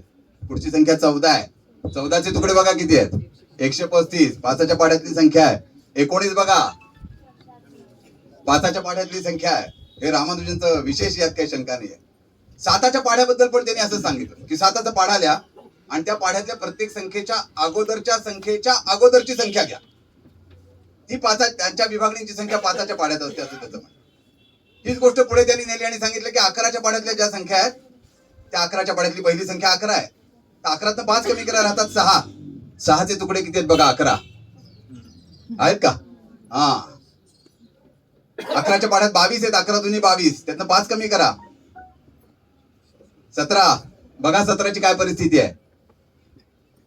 सॉरी 18, 33. 11च्या पटीत विभागणीची संख्या येते. असं 11च्या पाढ्याबद्दल रामानुजनचं निरीक्षण आहे. तर रामानुजन हे किती मोठे विलक्षण गणिती होते याची कल्पना केलेली बरी. आणि या सगळ्याचा उपयोग हा ATM मध्ये केला जातो. आपल्याला जे पैसे आपण घेतो, मला 20च्या एवढ्या नोटा पाहिजेत, 5च्या एवढ्या पाहिजेत, 100च्या एवढ्या नोटा पाहिजेत, असं जगातले एकाच वेळेला अनेक लोक जर पैसे गोळा करत असतील तर ते एकमेकांना द्यायचे कसे, याच्याकरता रामानुजनचं गणित वापरलं जातं. त्यामुळे सांगायचा सगळ्याचा मुद्दा एवढाच आहे की या रामानुजनचा दिवस आपण आज साजरा करतोय वाईसारख्या ठिकाणी. हा मोठा एक आनंदाचा विषय, काही शंका नाही. आणि इतकी संख्या आलेली आहे की आम्ही तुम्हाला सगळ्यांना जी भेट वस्तू द्यायचं ठरवलेलं आहे ती जरा कमी पडणार आहे, यात शंका नाही. म्हणून टेमकर सर पुढच्या व्यवस्थेला नक्की गेलेले असतील असा माझा अंदाज आहे. तुम्हाला पुढचा टप्पा सांगतो आणि तुमच्या लक्षात येईल. हे सगळं मी तुम्हाला सांगायचं कारण असं की गणित हा विषय खूप जणांना थोडा असा वाटतो की हे जरा अवघड आहे. काहींना असं वाटतं की ज्याला गणित येतो तो बुद्धिमान असला पाहिजे, तर असं काही नाहीये. मीच त्याचं उदाहरण आहे तुमच्यासमोर. असं काही नसतं. ज्याला गणित येतो तो बुद्धिमान आणि ज्याला येत नाही तो बेताचा, असं काही नाहीये जगात. पु ल देशपांडेंना गणित यायचं नाही असं ते म्हणतात, पण किती आनंद दिला त्यांनी सगळ्या समाजाला. काही जणांना तर असं वाटतं की ज्याला कोणाला गणित येतं तो एक माणूस कमी करतो समाजातला, असं पण काही जणांचं मत आहे. कारण हे गणिती लोक फार वेगळ्या प्रकारचं जीवन जगतात. तुम्हाला एका माणसाचं उदाहरण देतो, त्याचं नाव आहे पॉल एरडॅश. पॉल एरडॅश म्हणून एक मोठे हंगेरियन गणिती येऊन गेले. मस्त माणूस, जगले पण भरपूर. खूप गणिती जगतात जास्त असं लक्षात आलंय. रामानुजन अपवाद. खूप गणिती जगतात. जगणाऱ्यामध्ये गणितींची संख्या जरा जास्त आहे. जास्त दीर्घायुष्य मिळतं त्यांना, कारण सारखा विचार करतात ना, मेंदू सतत कार्यरत ठेवतात. असं ते एक गोष्ट आहे त्यांची. ते एरडॅश म्हणून हंगेरियन गणिती आहेत, आता हयात नाही आहेत. त्यांचं रामानुजनवर फार प्रेम होतं बरं का. त्यांनी एक उदाहरण सोडवलं होतं आणि रामानुजननी या प्रकारे सोडवलं असं त्यांना कोणीतरी सांगितलं. त्यांनी रामानुजननी सोडवलेलं उदाहरण बघितलं आणि म्हणाले, माझ्यापेक्षा या माणसाची रीत जास्त चांगली. एरडॅश सारख्या एका महान गणितीने रामानुजनचं पात्रता ओळखलेली आहे. हे जे एरडॅश होते हे आयुष्यभर अविवाहित राहिले. असे अविवाहित राहणाऱ्यांची पण संख्या भरपूर आहे गणितींमध्ये. उदाहरणार्थ न्यूटन, सर आयझॅक न्यूटन. आयझॅकच्या वडिलांचं पण नाव आयझॅकच आहे बरं का. मला चेष्टेने असं वाटतं की त्याचे मित्र जर तेव्हा आयझॅक म्हणत असतील, त्याच्या वडिलाचं नाव का त्याचं नाव. मुलांना जर आई वडिलांची नावं घ्यायची, जरा एकमेकांची सवय असते त्याप्रमाणे. आश्चर्याची गोष्ट अशी 1642 मी मगाशी तुम्हाला सांगितलं आयझॅकचा जन्म झालाय. त्यांनाही दीर्घायुष्य मिळालं. वयाच्या 35 पर्यंत न्यूटननी काम केलं आणि नंतर काम थांबवलंय गणित विज्ञानाचं. नंतर ते राजकारण करत बसले. न्यूटन अत्यंत मोठा माणूस होता, यात काही शंकाच नाही. असं सांगतात की न्यूटनच्या अगोदरचा समाज जीवन म्हणजे अंधार, आणि न्यूटन जन्माला आला आणि सगळीकडे प्रकाश पसरला. अँड देअर वॉज लाईट असं म्हणतात. इतकं न्यूटनची ख्याती आहे. न्यूटन अत्यंत श्रेष्ठ दर्जाचे गणिती होते, भौतिक शास्त्रज्ञ होते, अत्यंत कुटील राजकारणी होते. दुसऱ्याचं संशोधन स्वतःच्या नावावर खपवण्या इतकी त्यांची मजल होती, असं पण काही लोकांनी आक्षेप त्यांच्याबद्दल घेतलेला आहे. शेवटपर्यंत त्यांचे दात चांगले होते. त्यांचे केस वगैरे आपल्याला दिसतात. शास्त्रज्ञ म्हटलं की तुम्हाला माहिती आहे, महिला गणितज्ञांची संख्या फार कमी आहे दुर्दैवाने. एक इमी नॉयथर नावाच्या एक महिला गणिती आहेत. त्यांना एक मोठं पद द्यायचं होतं. तर एका दुसऱ्या गणितीने जरा शंका घेतली की या महिला आहेत, यांना कसं काय मोठं पद देऊन चालेल. तेव्हा दुसऱ्या गणितीने लगेच आक्षेप घेतला, या महिला आहेत का पुरुष आहेत याचा काय संबंध त्यांना श्रेष्ठ दर्जाचं स्थान देण्याकरता. तुम्ही एखाद्या बाथरूम करता निवड करतात का एखाद्या खुर्ची करता निवड करतात याचा विचार करा. असं आहे ते. असू द्या. एरडॅशचा जो विषय तो तुम्हाला सांगायचं कारण असं, एरडॅश हे हंगेरियन गणिती आहेत, मोठे गणिती आहेत. हे तुम्हाला आश्चर्य वाटेल पुढचं ऐकल्यानंतर. एरडॅश यांचं एक व्रत होतं की एका गावात 8 दिवसापेक्षा जास्त राहायचं नाही. गावं बदलायची आणि ज्या गावात जाऊ त्या गावामध्ये संशोधन करायचं गणिताचं. त्यांची एक टॅगलाईन होती आजकालच्या भाषेत, 1 रूफ 1 मोर प्रूफ. ज्या नवीन घरात जातील तिथे नवीन संशोधन करतील. विशेष म्हणजे लोकशाहीवादी होते. गणिताचा सामाजिक विषय हा एरडॅशने काय केलं त्याचं उदाहरण सांगतो, तुम्हाला मोठा आनंद मिळेल. एरडॅशने असं ठरवलं की ज्या गावात जाऊ तिथल्या गावातल्या चांगल्या माणसाला हाताशी धरायचं आणि गणिताचं संशोधन करायचं. संपूर्ण हयातीमध्ये त्यांनी एकूण 505 लोकांना हाताशी धरलं आणि गणिताचं संशोधन केलं. काय विशेष गोष्ट आहे बघा. ज्यांनी कोणी थेट त्यांच्याबरोबर काम केलं त्यांना एरडॅश क्रमांक 1 दिला जातो. एरडॅश क्रमांक 1 म्हणजे मी समजा पॉल एरडॅश यांच्या बरोबर गणिताचं संशोधन केलं तर मला एरडॅश क्रमांक 1 मिळाला. आणि माझ्याबरोबर दुसऱ्या माणसांनी जर काम केलं तर त्याला एरडॅश क्रमांक 2. त्यांच्याबरोबर कोणी काम केलं तर त्याला एरडॅश क्रमांक 3. जगात आतापर्यंत असं एरडॅश क्रमांक 7 पर्यंतचा विषय झालेला आहे. आता एरडॅश हयात नाहीत, त्यामुळे एरडॅश क्रमांक 1 आता कोणाला मिळणार नाही यात काही शंका नाही. हे जे एरडॅश होते यांच्या स्वतःच्या पण काय काय विक्षिप्तपणाच्या वैचित्र्यपणाच्या भरपूर गोष्टी आहेत. तुम्हाला सांगायचं कारण असं की एरडॅश जे होते ते आयुष्यभर विवाहित राहिले आणि त्यांचा आईवर अत्यंत जीव होता. त्यांच्या आईचं निधन झाल्यानंतर ते अनेक वर्ष सैरभैर झाले होते. त्यांना सुधरत नव्हतं काय करायचं काय नाही. झोपेच्या गोळ्या घ्याव्या लागल्या, काही औषधं घ्यावी लागली. फार विलक्षण माणूस होता एरडॅश. एरडॅश यांचं तुम्ही चरित्र वाचलं की तुमच्या लक्षात येईल. फार विशेष गोष्ट आहे. कुठं वाचायला मिळणार ही चरित्र. इथं आता तुमच्या इथे मागे जी पुस्तकं ठेवलेली असतील ती जाताना खरेदी केली की तुम्हाला ती चरित्र वाचता येते. कळलं तुम्हाला मला काय सांगायचं ते. वाई तालुका गणित अध्यापक मंडळाने आजपर्यंत बरीच पुस्तकं प्रकाशित केली, 47. काही पुस्तकं 15 रुपयाला, काही 20 रुपयाला, जास्तीत जास्त पुस्तकं 120 रुपयाला आहे. पण लोक घेतच नाही, तसं आमच्या लक्षात आलं. गणिताबद्दलचा आकसच आहे लोकांच्या मनात. मी नाशिकच्या एका मंडळात अनेक वर्ष गणिताचं काम करत होतो. मी वाईच्या पोस्ट ऑफिसचं तुम्हाला आश्चर्य सांगतो, तुम्हाला वाईच्या म्हणजे कुठल्याही, मी त्याच्यात पाकिटावर असं लिहायचो आज गणिताचे साहित्य आहे, ताबडतोब पोचायचं. किती भीती घेतात लोक गणिताची याचं उत्तम उदाहरण. दुसरं कुठला अंक असेल तर तो लवकर पोचायचा नाही, पण ह्याच्यात गणिताचे साहित्य की ताबडतोब जाऊ द्या. म्हणजे जेवढा दूर गेलेला बरा. असू द्या. असे मोठे मोठे गणित येऊन गेले. मी तुम्हाला एक सोपं उदाहरण गणितातलं सांगतो. आता इथं बरेच जण जमलेले आहेत. तुमच्यापैकी कोणी पण एखाद्याने हात वर करावा. करा आपण हात वर. अच्छा, हरकत नाही. सर तुमचे कोणी मित्र आलेत का हो? तुमचे कोणी मित्र असतील की ह्याच्यात? असतील की कोणाचे मित्र आहेत म्हणा. अच्छा, मी सोडून. हे बघा, हे राजकारणी मित्र आहेत आमचे. नाही हो, विनोदांनी सांगितलं. आता ऐका, दीक्षित सर, तुमचा मोबाईल नंबर सांगा. 98 50 पटपट सांगा. 18 30 58. हा दीक्षित सरांचा नंबर आहे. बसा सर. आणि त्यांनी असं सांगितलं की नाही मोने सर तुम्ही माझे मित्र आहात, मी काही मान्यता देणार नाही. कारण बाकीचे म्हणतील दीक्षित सर तुमचे कसे काय मित्र. दीक्षित खूप म्हणतील की मोने सर तुम्ही माझे मित्र आहात, पण मी पण त्यांना म्हणलं मित्र तरच खरी आमची मैत्री ना. आता सिद्ध झालं पाहिजे की ते माझे मित्र आहेत आणि मी त्यांचा मित्र आहे. आपण त्यांचा मोबाईल नंबर लिहिलेला आहे. या मोबाईल नंबरवर आपण एक क्रिया करूया. या मोबाईल नंबर मध्ये समसंख्या किती आहेत बघूया. समांक किती आहेत बघा. 1 2 3 4 आणि 5. 5 समसंख्या आहेत. 10 अंकी आहे. आपल्या देशामध्ये 10 अंकी मोबाईल असतो. प्रत्येक देशाचा मोबाईल क्रमांक किती अंकी असला पाहिजे याच्याकरताच डिपार्टमेंट काम करत असतं. आपल्या देशातल्या प्रत्येक माणसाने 3 हँडसेट वापरले. 140 कोटी लोकसंख्या आहे. कमी आहे. 2050 मध्ये 164चा आकडा होणार आहे. 2025 मध्ये 141 कोटीचा आकडा आहे. अंदाज वर्तवलेले आहेत गणिताने आणि ते खरे ठरतायत. भारत असे अंदाज खरे ठरवतो. 10 वर्षापूर्वी असं ठरलेलं होतं की 2025 मध्ये भारत 141 कोटी लोकसंख्येचा असेल. गोष्ट खरी ठरती आहे. त्याच वेळेला अंदाज दिलाय की 2050 मध्ये म्हणजे अजून 25 वर्षांनी 164 कोटी लोकसंख्या असणार आहे. नंतर त्याला उतरती कळा लागणार आहे. बघूया काय घडतं ते. आपण सगळ्यांनी हयात राहायचे तोपर्यंत. सांगायचं कारण की एकूण 5 आहेत. आपल्या देशात ठरवले 10 अंकाचे. का त्याची बरीच त्याच्यात सगळं गणित आहे. मी तुम्हाला सांगतो की 3 गोष्टी सतत आहेत जगामध्ये. त्यातली पहिली गोष्ट विश्वासाचा विषय आहे, श्रद्धेचा विषय आहे. ती सततच असते. तो श्रद्धेचा विषय, आपण त्याला ईश्वर असं म्हणतो. काही लोक मानतात, काही मानत नाहीत. पॉल एरडॅश ईश्वर मानत नव्हते, ते निरीश्वरवादी होते. ते म्हणायचे सगळ्यात मोठा दहशतवादी कोण असेल तर ईश्वर आहे. त्याची सगळ्या जगावर सत्ता आहे, सगळे लोक घाबरून आहेत त्याला बिनकामाच. तो काही करत नाही तरी लोक घाबरून आहेत. आणि आम्ही काही ना काही शिकवतो करतो तरी आम्हाला घाबरत नाहीत. म्हणून त्यांनी त्यांना नाव दिलं होतं की हे फॅसिस्ट आहेत, परम दहशतवादी.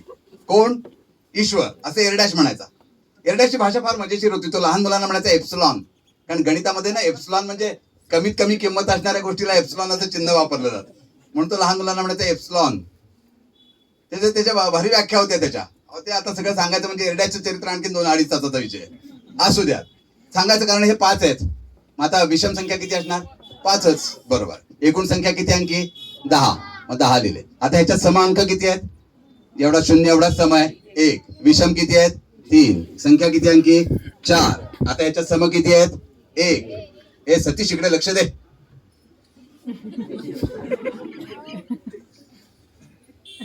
विषम अंक किती आहेत? 2. संख्या किती अंकी? 3. याच्यात सम किती आहेत? 1. विषम किती आहेत? 2. संख्या किती? 3 अंकी. म्हणजे दीक्षित सरांच्या मोबाईल नंबरवर सम आणि विषम किती याचं जर आपण प्रक्रिया करत राहिलो तर उत्तर आलं 123. 1 2 3. आता ते म्हणतात मोने सर तुम्ही माझे मित्र आहात. आता माझ्या मोबाईल नंबरवर हीच प्रक्रिया करून बघूया. जर उत्तर 1 2 3 आलं तरच आम्ही दोघं मित्र. जर नाही आलं तर त्यांचं खोटं आहे. बरोबर का चूक? हे तर मान्य केलं पाहिजे. मग चला माझा मोबाईल नंबर लिहूया.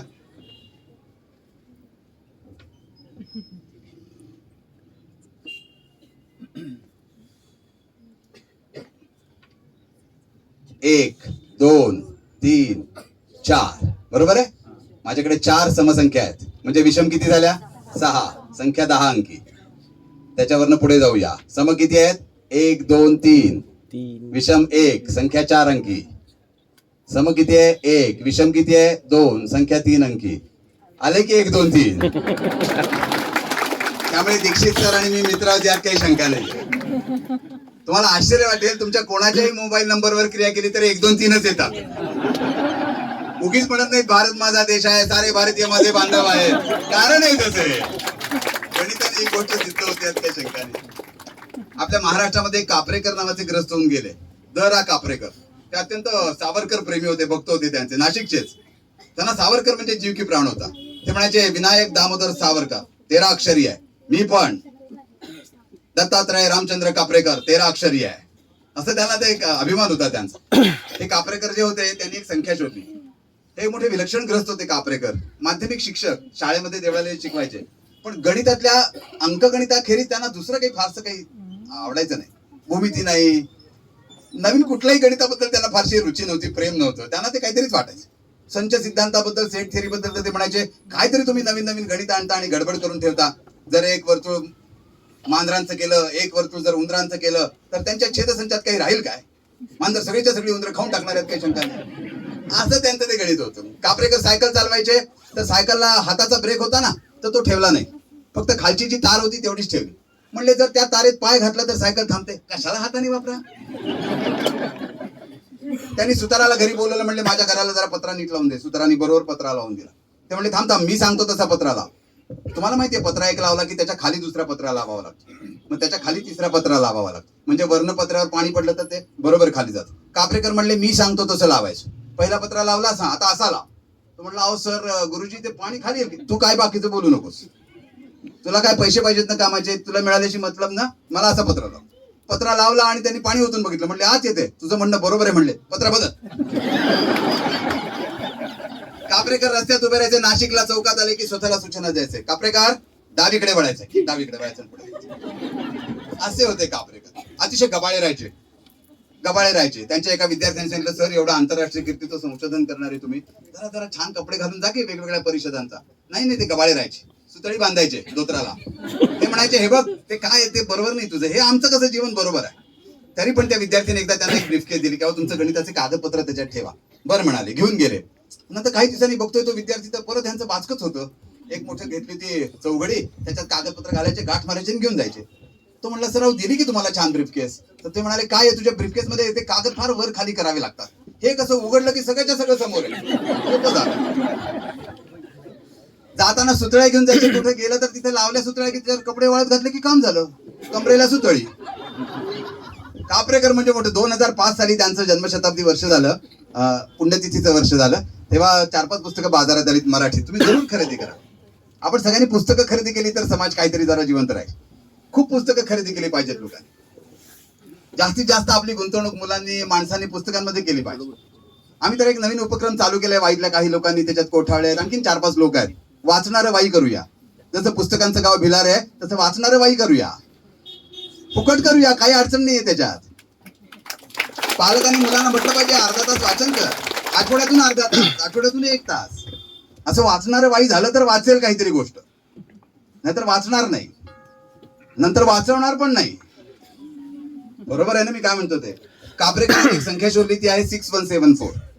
मी संख्यांचं जरा एवढी संख्या सांगितली की थांबवणार आहे, कारण आपल्याला जरा आणखीन पुढचा विषय पूर्ण करायचा आहे. 6174 अशी एक संख्या आहे कापरेकरांची. ही फार विलक्षण संख्या आहे. काय विलक्षण आहे, अशी भरपूर मजा आहे त्याच्यात, पण एक पटकन सांगतो तुम्हाला. ही संख्या जर आपण चढत्या आणि उतरत्या क्रमाने तयार केली, 7641 आणि 14767 अशी जर लिहिली उलट सुलट, तुम्हाला लक्षात येते मोठी केली छोटी केली तर ह्याच्यातला फरक येतो तो 6174च येतो, 6174च येतो, पहिल्या पायरीलाच येतो. कोणत्याही 4 अंकी संख्येवर जर आपण अशी क्रिया केली की त्यातले अंक उतरत्या क्रमाने लिहा, त्यातले अंक चढत्या क्रमाने लिहा, त्याच्यातला फरक काढा. तो फरक लगेच 6174 प्रत्येक वेळेला येत नाही. आलेल्या संख्येवर पुन्हा तीच क्रिया करा. परत दरवेळेला लगेच उत्तर दुसऱ्या पायरीला येईल असं नाही, पण जास्तीत जास्त 8व्या पायरीला उत्तर 6174च येत. असं 4 अंकी संख्येबद्दल आहे. विशेष म्हणजे असं 3 अंकी संख्येबद्दल, 5 अंकी संख्येबद्दल असं भरपूर संशोधन झालं. आपल्याला सगळ्यांना कल्पना आहे नोकिया नावाची कंपनी, ती फिनलंड देशातली नदी आहे नोकिया. आपल्याकडे जशी गंगा तशी त्यांची नोकिया आहे. या नोकिया कंपनीने त्यांच्या बाहेर बोर्ड लावला, आता ते बंद झालं. नोकिया कंपनीचं ते बंद झालं बघा मोबाईल. तर त्यांनी बोर्ड लावला होता की आम्ही मोबाईल नंबर जे जनरेट करतो, निर्माण करतो, ते महाराष्ट्रातल्या कापरेकर नावाच्या शिक्षकाच्या गणितातून तयार केलेले आहे. अमेरिकेने कौतुक केलं कापरेकरांचं. मग आपल्याला लक्षात आलं आपल्या महाराष्ट्रात नाशिकमध्ये एक चांगला माणूस काम करतोय. मग लोकांनी त्यांना संख्या मित्र कापरेकर म्हणून पुरस्कार दिला वगैरे वगैरे वगैरे. असे हे कापरेकर होते. कापरेकर कुठल्याही अधिवेशनाला गेले की सगळे लोक आपणून उभे राहायचे आणि म्हणायचे कापरेकर कापरेकर. कापरेकरांना मोठं बरं वाटायचं, साधा माणूस होता एकदम. ते म्हणायचे काय झालं एवढं कशाला माझं स्वागत आणि काय. कापरेकर ते 420चं बोला, 420चं बोला. मग कापरेकर पुन्हा स्टेजवर यायचे आणि 420 बद्दल काहीतरी सांगायचे. प्रत्येक वेळेला कुठल्याही कॉन्फरन्सला कापरेकरांना लोक 420 बद्दल बोला सांगायचे आणि प्रत्येक वेळेला कापरेकर असाच माझ्यासारख्या उत्साहाने 420 बद्दल माहिती सांगायची. काय होतं हे 420? कुठले पण आपण एखादी संख्या घेतली, हो कापरेकर म्हणाले 420 ची मजा सांगतो तुम्हाला की आपल्या घटनेमध्ये 420वा कलम आहे, त्यातनं माणसाला शिक्षा केली जाते. लबाडी केली, लुच्चेगिरी केली, फसवेगिरी केली तर 420 कलमानुसार न्यायाधीश शिक्षा देतात. असं कलम आहे. कलम आहे असं, म्हणजे कलम म्हणजे वाक्य आहे, कलम म्हणजे लेखणी, असं वाक्य आहे त्याच्यात लिहिलेलं. मग ते 420 कसं काय कलम आलं? कापरेकर म्हणले माणूस गुन्हा केव्हा करतो? कुठल्या तरी एका दिवशी करतो. सोमवार, मंगळवार, बुधवार, गुरुवार, शुक्रवार, शनिवार, रविवार. दिवस किती आहेत? 7. तुम्ही 1 ते 7चा जर लसावी काढला तर तो 420 आहे. कापरेकर भारी होते. कापरेकरांना दत्ताबद्दल प्रेम होतं. त्यांनी दत्तात्रय संख्या नावाच्या संख्या शोधून काढल्या. एक दिवस डोक्यात आलं की काय संख्याच आज काही सुचेना, काय गणितात आज काही संशोधनच झालं नाही. रात्र 1 वाजला, 1:30 वाजला, 2 वाजले. काय म्हणले, तेवढ्यात एका तारेवर घरातले गरीब होते, एक उंदीर आला आणि त्याच क्षणाला कापरेकरांना एक गणित सुचलं. म्हणून कापरेकरांनी आनंदाने जरा टाळी वाजवली. ती टाळी वाजवली की तो उंदीर खाली पडला. म्हणून त्याने आपल्या गणिताला नाव दिलं रॅट जम्प थिअरी. असे कापरेकर भारी करत, तुम्ही जरूर वाचा त्यांचे. कापरेकर एकदम भन्नाट माणूस काय, पण त्यांना भूमिती हे ते गणित काय अवघडच काम असते काय काय लोकांचं. कारण गणित त्याच्यापेक्षा खूप पुढे आहे बरं का. हे संख्यांचं गणित म्हणजे किरकोळीतलं गणित आहे. संपूर्ण गणिताच्या विश्वामध्ये संख्यांचं गणित हा कोपरा सुद्धा नाहीये. इतकी साधी गोष्ट आहे ती. आपल्याला माणसाचं गणित काय वाटतं, तो जलद गतीने बेरीज वजाबाकी गुणाकार भागाकार करतो का? याला कोणी गणिताची किंमत देत नाही. त्याला कोणी गणिती म्हणत नाहीत. आता कॅल्क्युलेटर आणि कम्प्युटर आपल्यापेक्षा जलद गतीने कामं करतात. त्याला काय अर्थ नाहीये, त्याला कोणी काही गणिती म्हणत नाहीत. आपल्या सर्वसामान्य जनतेमध्ये ते गणिती म्हणून समजले जातात. वेगवेगळा विचार देणारी जी माणसं असतात त्यांना गणिती म्हणून म्हटलं जातं. त्यांच्या गोष्टींमध्ये काहीतरी एक विशेष गोष्ट करतात. मध्यंतरी मी एक ग्रोथेंटिक नावाच्या माणसाचं चरित्र वाचलं, अलेक्झांडर ग्रोथेंटिक म्हणून. तर ते माणूस असा होता, वयाच्या 42व्या वर्षी त्यांनी स्वतःचं गणित बंद केलं. उपजत त्याला ज्ञान होतं भरपूर. त्यांनी ठरवलं आतापर्यंत जगात झालेले जे महान गणिती आहेत हे म्हणजे फक्त फर्निचर करणारे गणिती आहेत. मी गणिताच्या इमारतीचं काम करून दाखव, असं ताकद होती त्या माणसामध्ये. पण वयाच्या 42व्या वर्षी त्यांनी गणित बंद करून टाकलं. त्यांना फील्ड नावाचा मोठा पुरस्कार मिळाला. गणितात नोबेल नावाचा पुरस्कार दिला जात नाही. असं सांगतात की नोबेलचं ज्या मुलीवर प्रेम होतं तिचे वडील गणिती होते आणि ते प्रेम यशस्वी लग्नात झालं नाही, म्हणून नोबेल पारितोषिक दिलं जात नाही गणितात. फील्ड नावाचं पारितोषिक दिलं जातं, फील्ड मेडल गणितामध्ये दिलं जातं. अशा माणसाला दिलं जातं की ज्याचं वय 40 आत आहे आणि विशेष काम त्यांनी केलेलं आहे. आपल्या देशात आहे सध्या एक मंजुल भार्गव नावाचे ग्रस्त, फील्ड पारितोषिक विजेते आहेत. एनसीआरटीचं जे गणित आहे इयत्ता 1ली ते 12वी पर्यंतचं, त्याच्या कमिटीचे ते प्रमुख आहेत. मोठी विलक्षण माणसं असतात, त्यात काही शंका नाही आहे. मला तुम्हाला सांगण्याचा मुद्दा असा होता की कापरेकरांचा विषय 420चा. समजा मी एक संख्या घेतली, इथे अंक लिहिला 9, तर 420 मध्ये पहिले 4 आहेत, तर 4 यातनं कमी करा 5, मग यातनं 2 कमी करा 3, 5तनं 2 कमी केले 3, 3तनं 3 कमी करा, 0 कमी करा 3, याच्यातनं 4 कमी केले, त्याच्यातनं 2 कमी केलेत आणि ह्याच्यातनं 0 कमी केले. फरक लक्षात आला मुद्दा. आता जर तुम्ही हे 3, 3, 5, 9 असे जर लिहिले तर तुम्हाला 61, 74 ताबडतोब मिळतात. असं कापरेकरांनी शोधून काढलं. त्यामुळे कापरेकर जातील तिथे लोक म्हणायचे कापरेकर 420, कापरेकर 420. की कापरेकर स्टेजवर यायची आणि गोष्ट करायची.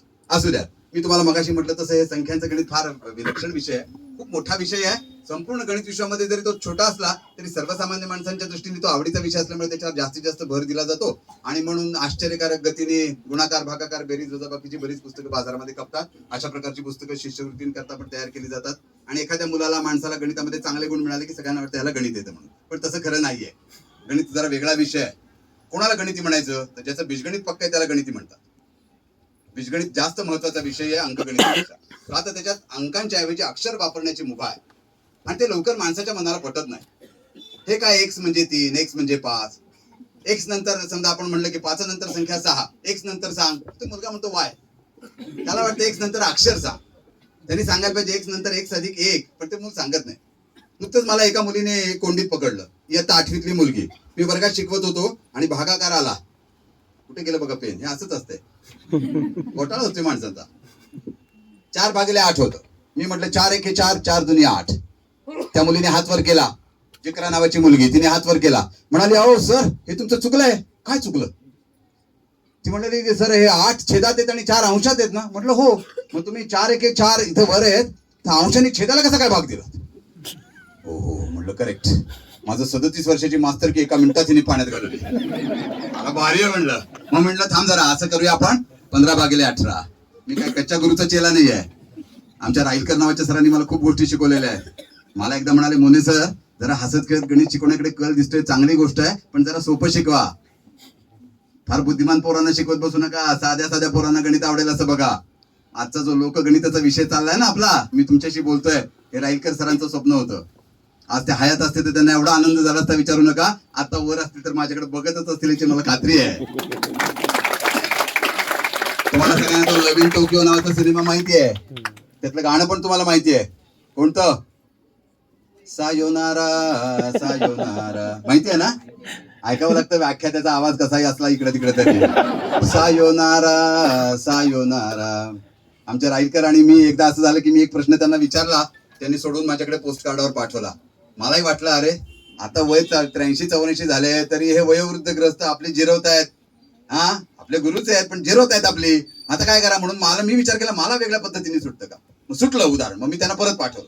ते पण खुन्नस देणाऱ्या स्वभावाचे. म्हणले चला बघूया काय ते. त्यांनी परत तिसऱ्या पद्धतीने सोडून पाठवलं. असं करत करत आम्ही त्याच्या 13 पद्धती शोधून काढल्या. मग आम्ही ठरवलं दोघांनी एक कार्यक्रमच करायचा, स्टेजवर कार्यक्रम करायचा सोप्या रीतींच्या शोधामध्ये. मग आम्ही एक त्या कार्यक्रमाचं शीर्षक ठेवलं जसं ते नवीन टोकियोचं आहे ना, सायोनारा सायोनारा सोरीनाका सोरीनाका सोपिरीत नाही का सोपिरीत नाही का. राईलकर म्हणले ही जी पोरं बसलेली असतात ना वर्गात तुमच्यासमोर, ती तुमच्या चेहऱ्याकडे बघून असं म्हणत असतात, सर सोरीनाका काहीतरी सोपं शिकवा, काय शिकवायला लागला डोक्याला त्रास देत आहे. असं राईलकर आमचे सर. आज मला आणखीन एका ग्रस्तांची आठवण आहे. आपण सगळेजण विसरलो ऐकले लोक त्यांना. इथे गरवारेमध्ये काम करायचे ते. त्यांनी बियॉन्ड फॉर्मल एज्युकेशन नावाचा विषय आपल्या शाळेत इथं वाईमध्ये चालू केला होता. इथल्या स्टेजवर अनेक कार्यक्रम झाले. आठवतात का तुम्हाला तुमच्यापैकी कोणाला? गरवारेचे प्रमुख होते Sanjay Raut. Sanjay Raut beyond formal education नावाचा विषय त्यांनी चालू केला इथे.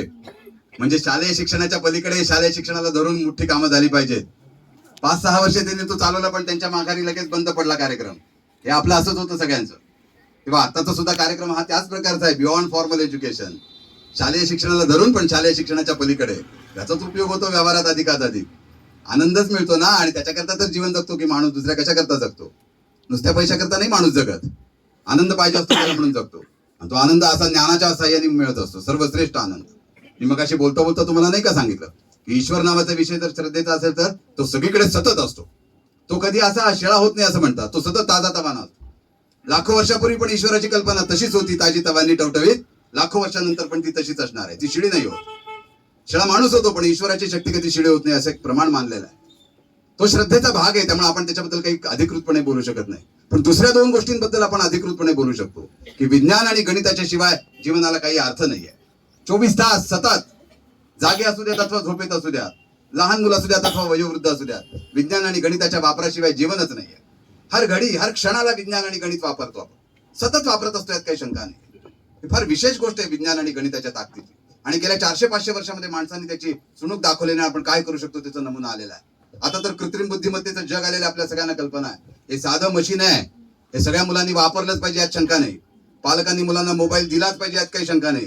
आणि मुलांनी तो चांगल्या कामाकरता वापरला पाहिजे यातही काही शंका नाही. पण हे आता वापरण्याशिवाय पर्याय राहिलेला नाहीये. हे वापरण्याचं शास्त्र आपण विकसित केलं पाहिजे आणि मुलांच्या समोर सातत्याने दिलं पाहिजे, यात काही शंका नाहीये. मी तुम्हाला हे सगळं सांगायचं कारण असं, मी त्या मुलीला सांगितलं हे 15/18 आहे. मग मी सांगितलं की 15 म्हणजे 3 गुणिले, गेलं बघा पेन इकडे तिकडे. असंच आहे कापरेकर. 3 गुणिले 5, 3 गुणिले 6. मग आता 3 भागलेला 3 एके 3 आणि मग उत्तर आलं 5/6. मग मी त्या मुलीला सांगितलं हे 4/8 म्हणजे 4 गुणिले 1 आणि 4 गुणिले 2 आहेत. आता 4 आणि 4 एकाचा भाग लागला म्हणून उत्तर 1/2 आलेलं आहे. मी असं नाही केलं की अंशाने छेदाला नाही भागलेलं. मी स्वतंत्र 4 घेतले आणि त्या 4नी प्रत्येक 4ला भागलेलं आहे. त्या 4नी या 4ला आणि या 8ला भागलेलं आहे. काय मुलं विचार करता, तुम्ही कल्पना करा. हे जे शिकवण्याचं शास्त्र आहे, गणित शिकवण्याचं शास्त्र, हे गणिताच्या शास्त्रापेक्षा अधिक प्रगत व्हायला पाहिजे, अधिक वापरलं गेलं पाहिजे. तर मुलांना माणसांना गणित आवडीचं होईल, रुची उत्पन्न होईल आणि सोपं वाटायला गेल्यात काही शंका नाही. असू द्या, तुम्हाला आणखीन 2-3 महत्वाच्या गोष्टी सांगतो. आणि अजून तुम्ही जर म्हणालात वन्स मोर दिला तर आणखीन एक कहाणी सांगून मग माझं बोलणं थांबवतो. मला माहिती नाही वाजले किती. असंच खूपदा होतं.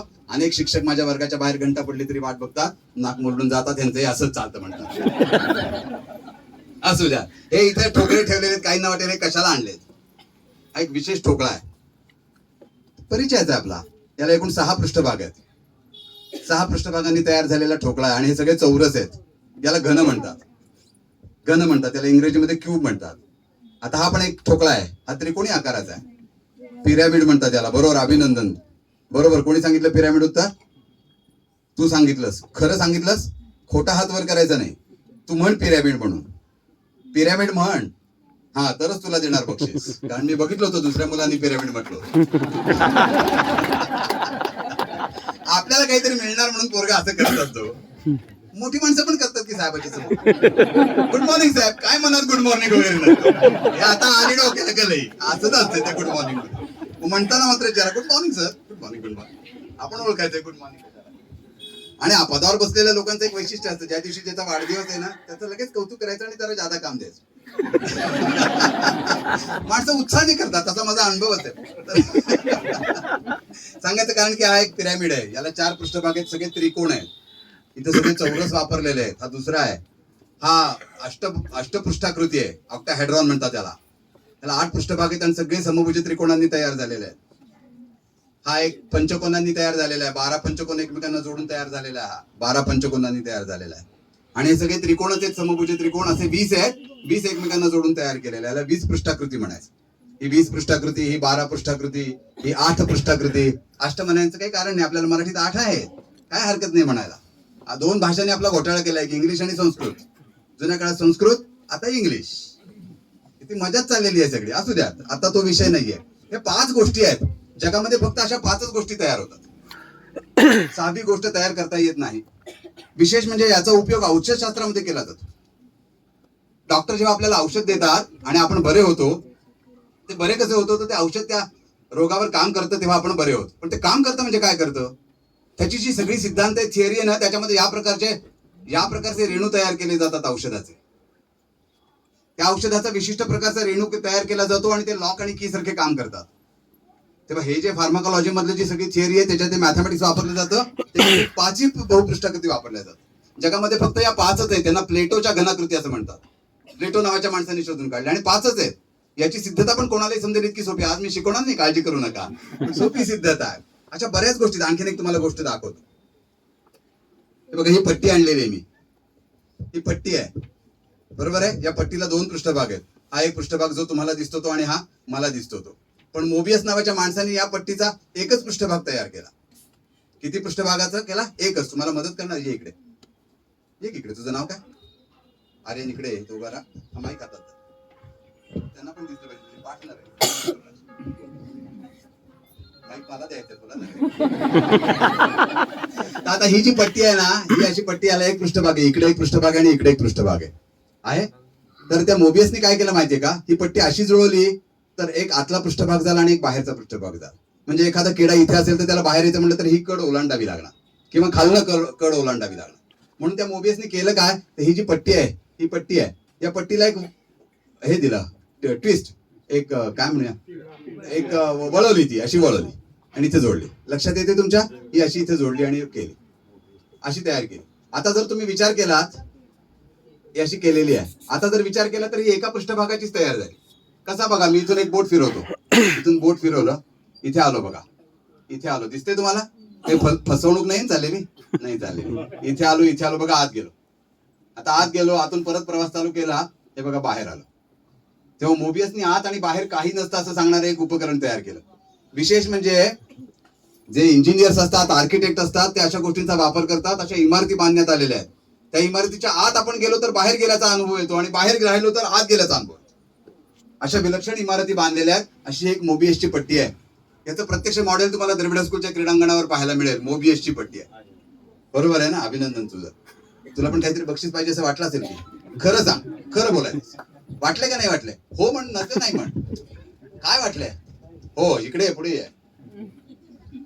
हे जर बक्षीस तुला, अभिनंदन तुझं.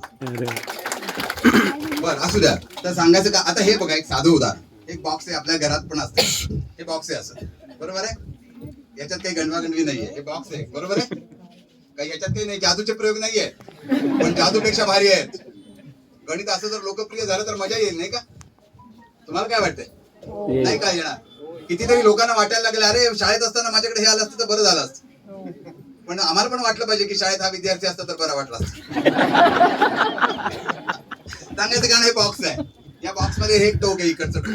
हे एक टोक आहे आणि एक दुसरं टोक आहे इकडचं, खाली माझ्या बाजूचं उजवीकडचं, माझ्या बाजूचं वरचं डावीकडचं. अशी कल्पना करा की तुम्हाला हे बॉक्स असं इथे ठेवलंय, अशी कल्पना करा आणि मोजायला सांगितले का दोऱ्याने. पण ही वीट आहे, ही वीट आहे, याचा दोरा होता नाही येणार कारण ही भरीव आहे. पण मला मोजायचं आहे, एक दोरा दिलाय लांब, कुठलं पायथागोरसचं प्रमेय वापरायचं नाही, काय नाही काय नाही काय. ते कसं मोजाल?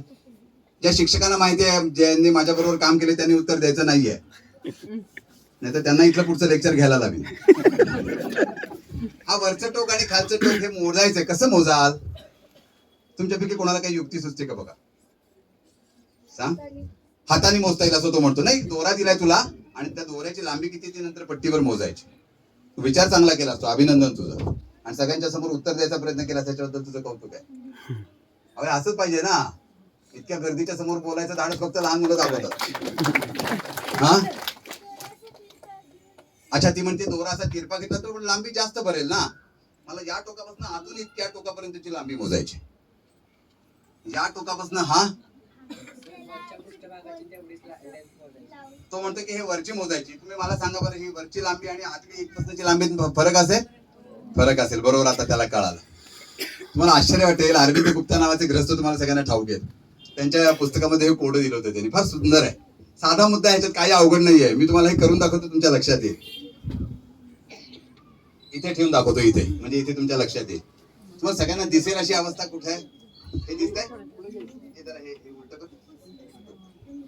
इकडे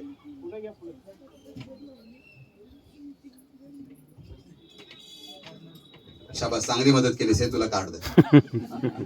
हे तुला पण पाहिजे होतं की नाही? तू त्याच आशेने माझ्याकडे बघितलीस, माझ्या लक्षात आलं. त्याला दिलं, हे अशी पार्शिलिटी करतात सर, असं मुलांच्या मनात. आता हा, हे तुम्हाला सगळ्यांना दिसतंय, हा ठोकळा आहे. हा ठोकळा, अशी कल्पना करा, या ठोकळ्याचं हे टोक किंवा हे टोक समजा आणि हे मागचं टोक, असं आपल्याला मोजायचंय. ही भरीव आहे, याचा दोरा होता येणार नाहीये, पण दिलाय दोरा नुसता. मोजायचं कसं? किती सोपी युक्ती आहे बघा. हे गणितज्ञ विचार कसा करतात त्याचा नमुना आहे. हा ठोकळा आहे का? दिसतोय तुम्हाला सगळ्यांना? एक जण परत काढ कोणाला.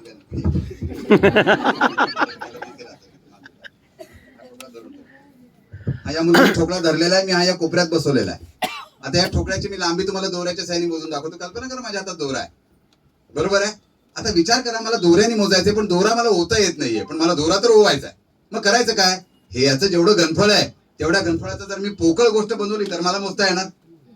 विचार तुमच्या लक्षात आला? आता मी हा ठोकळा उचलतो, तू उचलायचाच आणि थांब जरा, नाही तिकडे ठेवायचा. मी इथं बोट ठेवलाय, इथं बोट ठेवतो, या बोटापाशी हे टोक आलं पाहिजे. ठेव, तिकडे ठेवतो. लक्षात आलं? आता हे टोक आणि हे टोक मी मोजलं, किंवा हे टोक आणि हे टोक जर मी मोजलं दोऱ्याने, तर आतला कर्ण मोजला गेला का नाही गेला? काय युक्ती आहे. परत बघा, विश्वास बसत नाही बरं का आपला. आपल्याला वाटतं काहीतरी गंडवागंडी झाली. नाही, गंडवागंडी नाही. हे टोक आणि हे टोक मोजायचंय, किंवा हे टोक आणि हे टोक मोजायचंय, किंवा हे टोक आणि हे टोक मोजायचंय. मी इथं बोट ठेवतो आणि हा ठोका त्याने उचलून तिकडे ठेवला. आता इथे एक पोकळ ठोका तयार झाला, पोकळ आहे, म्हणजे हे टोक आणि हे टोक जर मी मोजलं. हे गणितज्ञ असं आउट ऑफ द बॉक्स जाऊन विचार करतात. धन्यवाद. असं बाहेर जाऊन विचार करतात, यात काही शंका नाही. असू द्या. आता मी तुम्हाला शेवटची एक गोष्ट सांगणार आणि आपली रजा घेणार आहे. मला माहिती नाही वाजले किती. एक 10 मिनिट, 10 मिनिटं चालेल? मुलांना देण्याची बक्षीस आणण्याचं काम बहुतेक टेमकर सरांनी केले, नाही केलंय? केलंय. धन्यवाद. मी तुमच्याशी इतक्या वेळ जे बोलतोय ते खूप भरभरचं, यात काही शंका नाही. आनंददायक, यात काही शंका नाहीये, त्याच्यात चुकीचं काही नाहीये. पण गणितज्ञ खूप खोलवर जाऊन विचार करायला लागतात, यात काही शंका नाही. एक एक बाबीचा त्यांनी इतका विचार केलेला असतो की आपण कल्पना नाही करू शकत. एक सोपं उदाहरण तुम्हाला देतो. तुमच्या सगळ्यांच्या परिचयाची एक आकृती आहे. काही त्याच्याकरता शाळेत जाऊन गणित पण शिकण्याची गरज नाही, इतकी सोपी आकृती आहे.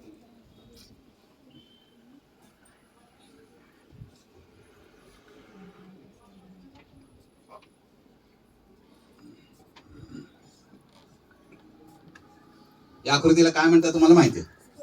चौरस, स्क्वेअर, चौरस असं म्हणतात. ही आकृती आहे.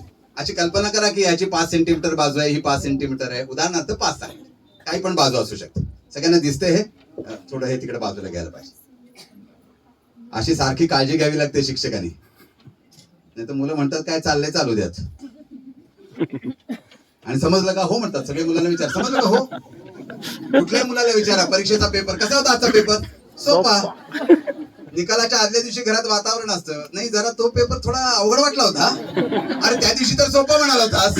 नाही नंतर लक्षात आलं जरा हे चुकलंय ते चुकलंय. असू द्या. तर हे आता चौरस आहे. हा आपल्याला आश्चर्य वाटेल हा चौरसाचा जो कर्ण आहे म्हणजे हा बिंदू आणि हा बिंदू या बिंदूचं जे अंतर आहे हे कधीही अचूक सांगता येत.